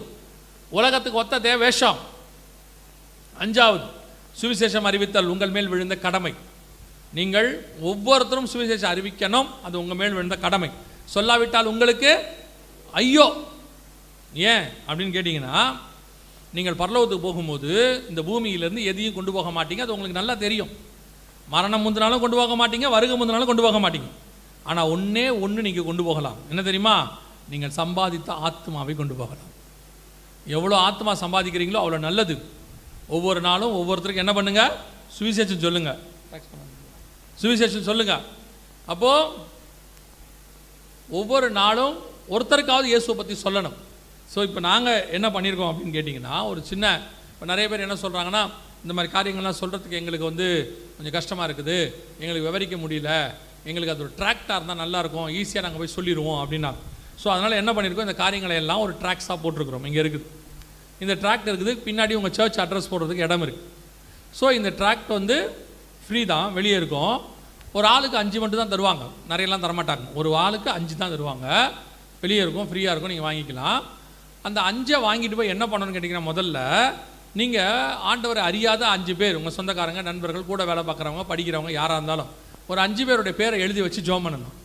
அந்த 5 பேருக்காக ஜோம் பண்ணணும். கை வச்சு நல்லா ஜோம் பண்ணுங்க. அந்த 5 பேருக்காக 1 நாளோ 2 நாளோ 3 நாளோ ஜோம் பண்ணுங்க. ஜோம் பண்ணிவிட்டு அதுக்கப்புறமா அந்த 5 பேரை பார்த்து இந்த ட்ராக்ஸை கொடுங்க. அந்த 5 ஆத்துமாக்களை கர்த்தர் உங்களுக்கு தர வல்லமை உள்ளவராக இருக்கிறார். அல்லேலூயா. நீங்கள் ஜெபிக்கும் பொழுதே கர்த்தர் அங்கே உங்களுக்கு ஒரு வாசலை திறந்து வச்சிருப்பார். நீங்கள் போங்க, கர்த்தர் உங்களுக்கு முன்பாக போய் யுத்தம் செய்வார். அல்லேலூயா. ஸோ வெளியே இருக்கும். தயவு செஞ்சு இதை என்ன பண்ணிடாதீங்க, வேஸ்ட் பண்ணிடாதீங்க. ஏன் அப்படின்னா, இது நான் அடிக்கலை, நான் எழுதுனது தான். நான் அடித்து கொடுக்கறது ஒரு ஃபேமிலி, 2 ஃபேமிலி அடித்து கொடுக்குறாங்க. அவங்களுடைய வருமானத்தில், கஷ்டத்தில் இதை அவங்க செய்கிறாங்க, தங்களுக்கு சேர்த்து வைக்காமல் இதையும் அவங்க செய்கிறாங்க. ஸோ இது இன்னொருத்தருடைய உழைப்பு. நீங்கள் கீழே போடாதீங்க. நீங்கள் பிரிண்ட் பண்ண முடியாது, நீங்கள் கொடுக்கலாம். இல்லை நான் கொடுக்க முடியாது, நான் ஒரு மிகப்பெரிய ஆவிக்குரிய சோம்பேறி அப்படின்னா வாங்க வேண்டாம், பிரச்சனையே கிடையாது. ஆனால் வாங்கி கொண்டு போய் என்ன பண்ணிடாதீங்க, வேஸ்ட் மட்டும் பண்ணிடாதீங்க. 6வது, இயேசு வருவார் என்பதை ஒவ்வொரு நாளும் விசுவாசிக்கணும். நான் சொல்கிறது புரியுதா? ஒரு 2 நாள் செய்தி கேட்டோம் இயேசு வராரு அப்படின்றது இல்லை. இனி ஒவ்வொரு நாளும் காத்திருக்கிறதுக்கு மட்டும்தான் நேரம் இருக்கிறது. உங்களை சுத்திகரிக்கிறதுக்கான நேரம் மட்டும்தான் இருக்குது. ஸோ ஒவ்வொரு நாளும் தேவ சமூகத்தில் படுக்க போகும்போது ராத்திரியில், ஆண்டவரே இந்த ராத்திரியில் நம்முடைய வருகை வருமானால் நான் எடுத்துக்கொள்ளப்பட வேண்டும். காலையில் எழுந்திருக்கும் போது, ஆண்டவரே இந்த காலை வேளையில் நம்முடைய வருகை வருமானால் நான் அதை ஊறிடணும், அப்படியே பிளட்டில் நான் வருகை போகணும் அப்படின்னு வந்துடணும். 7வது, கடைசியாக முடிவு பரியந்தம் நிலைநிற்கிறவனே ரட்சிக்கப்படுவான். இந்த 7 காரியத்தையும் நீங்கள் செய்யும்போது கர்த்தருடைய வருகையில் பிரவேசிப்பது எளிது. அல்லேலூயா. அடைந்த ரட்சிப்பு, எடுத்த ஞானஸ்நானம், பெற்றுக்கொண்ட அபிஷேகம், வாழ்கிற வேறுபாடுள்ள வாழ்க்கை, சொல்கிற சுவிசேஷம், விசுவாசிக்கிற வருகை, இந்த 6லும் முடிவு பரிந்தம் நிலைநிற்கிறவனே ரட்சிக்கப்படுவான். அல்லேலூயா. இயேசு வெகு சீக்கிரத்தில் வரப்போகிறார். ஆமென். நாம் எந்திரிப்போமா? நாம் ஜெபிக்க போகிறோம் தேவ சமூகத்தில்.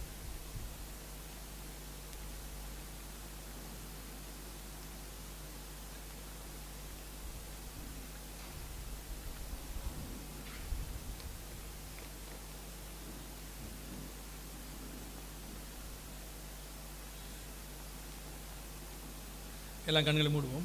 ஒரு 5 நிமிஷம் மட்டும். அதற்கு பிறகு நான் அவங்க கையில் ஒப்படைக்கிறேன், அவங்க தொடர்ந்து நடத்துவாங்க. எல்லா கண்களை மூடுவோம்.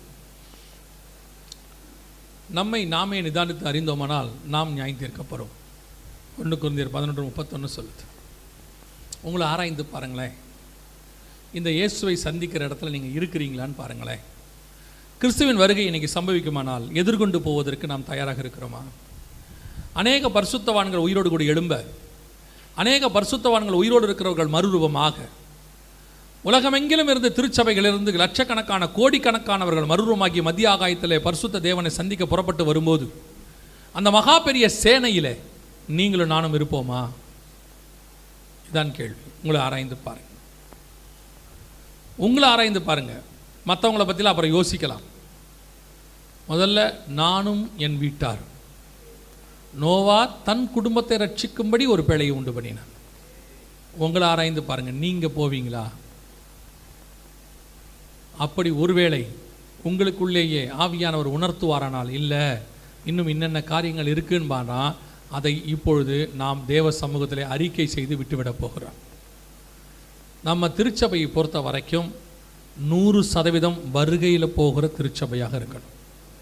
நான் கைவிடப்படுவதற்கு சபைக்குள்ள வரல, நான் சபைக்குள்ள வந்தது வருகையில் எடுத்துக்கொள்ளப்படுவதற்கு. சபைக்குள்ள வந்து நீங்க கைவிடப்பட்டீங்கன்னா நம்மை போல பரிதவிக்கப்பட்டவர்கள் வேற ஒருவரும் இல்லை. அதுவும் ஒரு ஆவிக்குரிய சபையில் சத்தியத்தை பேசுகிற சபையில் வந்துட்டு நீ கைவிடப்பட்டீங்கன்னா உண்மையிலே உங்கள் நிலைமை கவலைக்கிடம்தான். உங்களுக்கு சத்தியத்தை அறியாது இருந்தால் பரவாயில்ல, சில சபைகள் சத்தியத்தை போதிக்கிறது இல்லை. உங்களுக்கு சொல்லப்படுது, உங்களை வருகையில் வைத்துக்கொள்ள வேண்டும் என்று கர்த்தர் விரும்பினபடியினால்தான் மீண்டும் மீண்டும் ஆண்டவர் உங்களோடு கூட பேசுகிறார். ஒப்பு கொடுப்போமா தேவ சமூகத்தில்?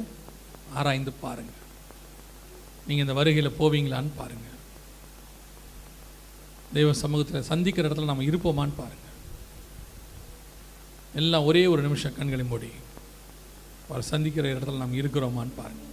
அந்த நேரத்தில் நான் ஒரே ஒரு கேள்வி கேட்டு ஜெபித்து முடிக்க விரும்புகிறேன். எல்லாரும் கண்களை மூடியிருப்போம்.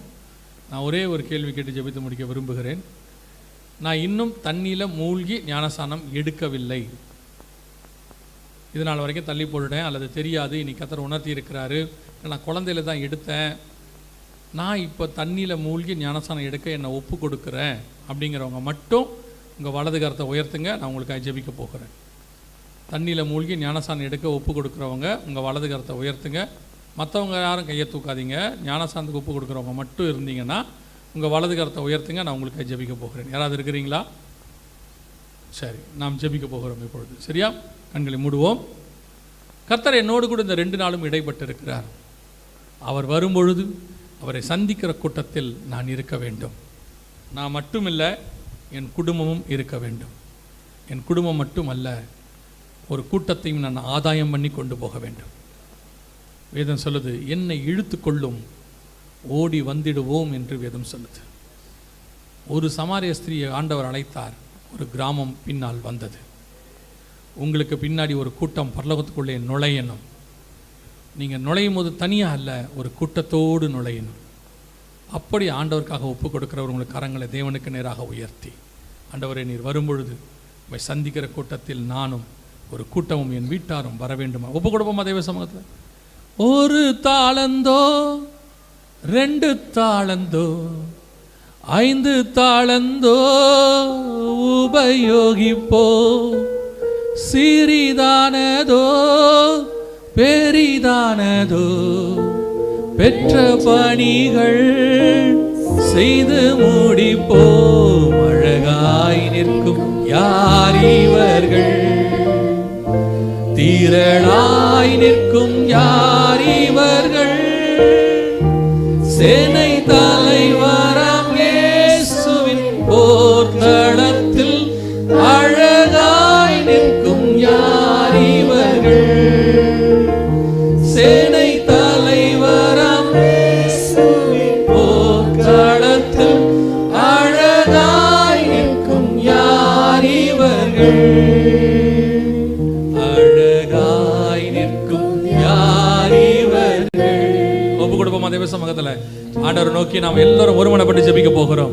கரங்களை ஆண்டவருக்கு நேராக உயர்த்தி, ஆண்டவரே, அந்த வெள்ளை அங்கியை தரித்துக் கொண்டு தங்கள் கைகளிலே குருத்தோலைகளை பிடித்துக் கொண்டு சிங்காசனத்திற்கு முன்பாகவும் ஆட்டுக்குட்டியானவருக்கு முன்பாகவும் நிற்கிற அந்த கூட்டத்தில் நான் நிற்க வேண்டும். ஆண்டவரே, இவர்கள் மிகுந்த உபத்திரவத்திலிருந்து வந்தவர் என்று சாட்சி பெற்ற அந்த கூட்டத்தில் நான் நிற்க வேண்டும். ஆண்டவரே, ஒப்பு கொடுப்போமா தேவ சமூகத்தில்? வெள்ளை அங்கியை தரித்துக் கொண்டு ஓலை கூறுத்தாம் ஓலை பிடித்து ஆர்ப்பரிப்பார் பிதாவின் முன் குட்டிக்கே மகிமை என்று அழகாய் நிற்கும் யார் இவர்கள்? எல்லாம் ஒரு மனப்ப அழகா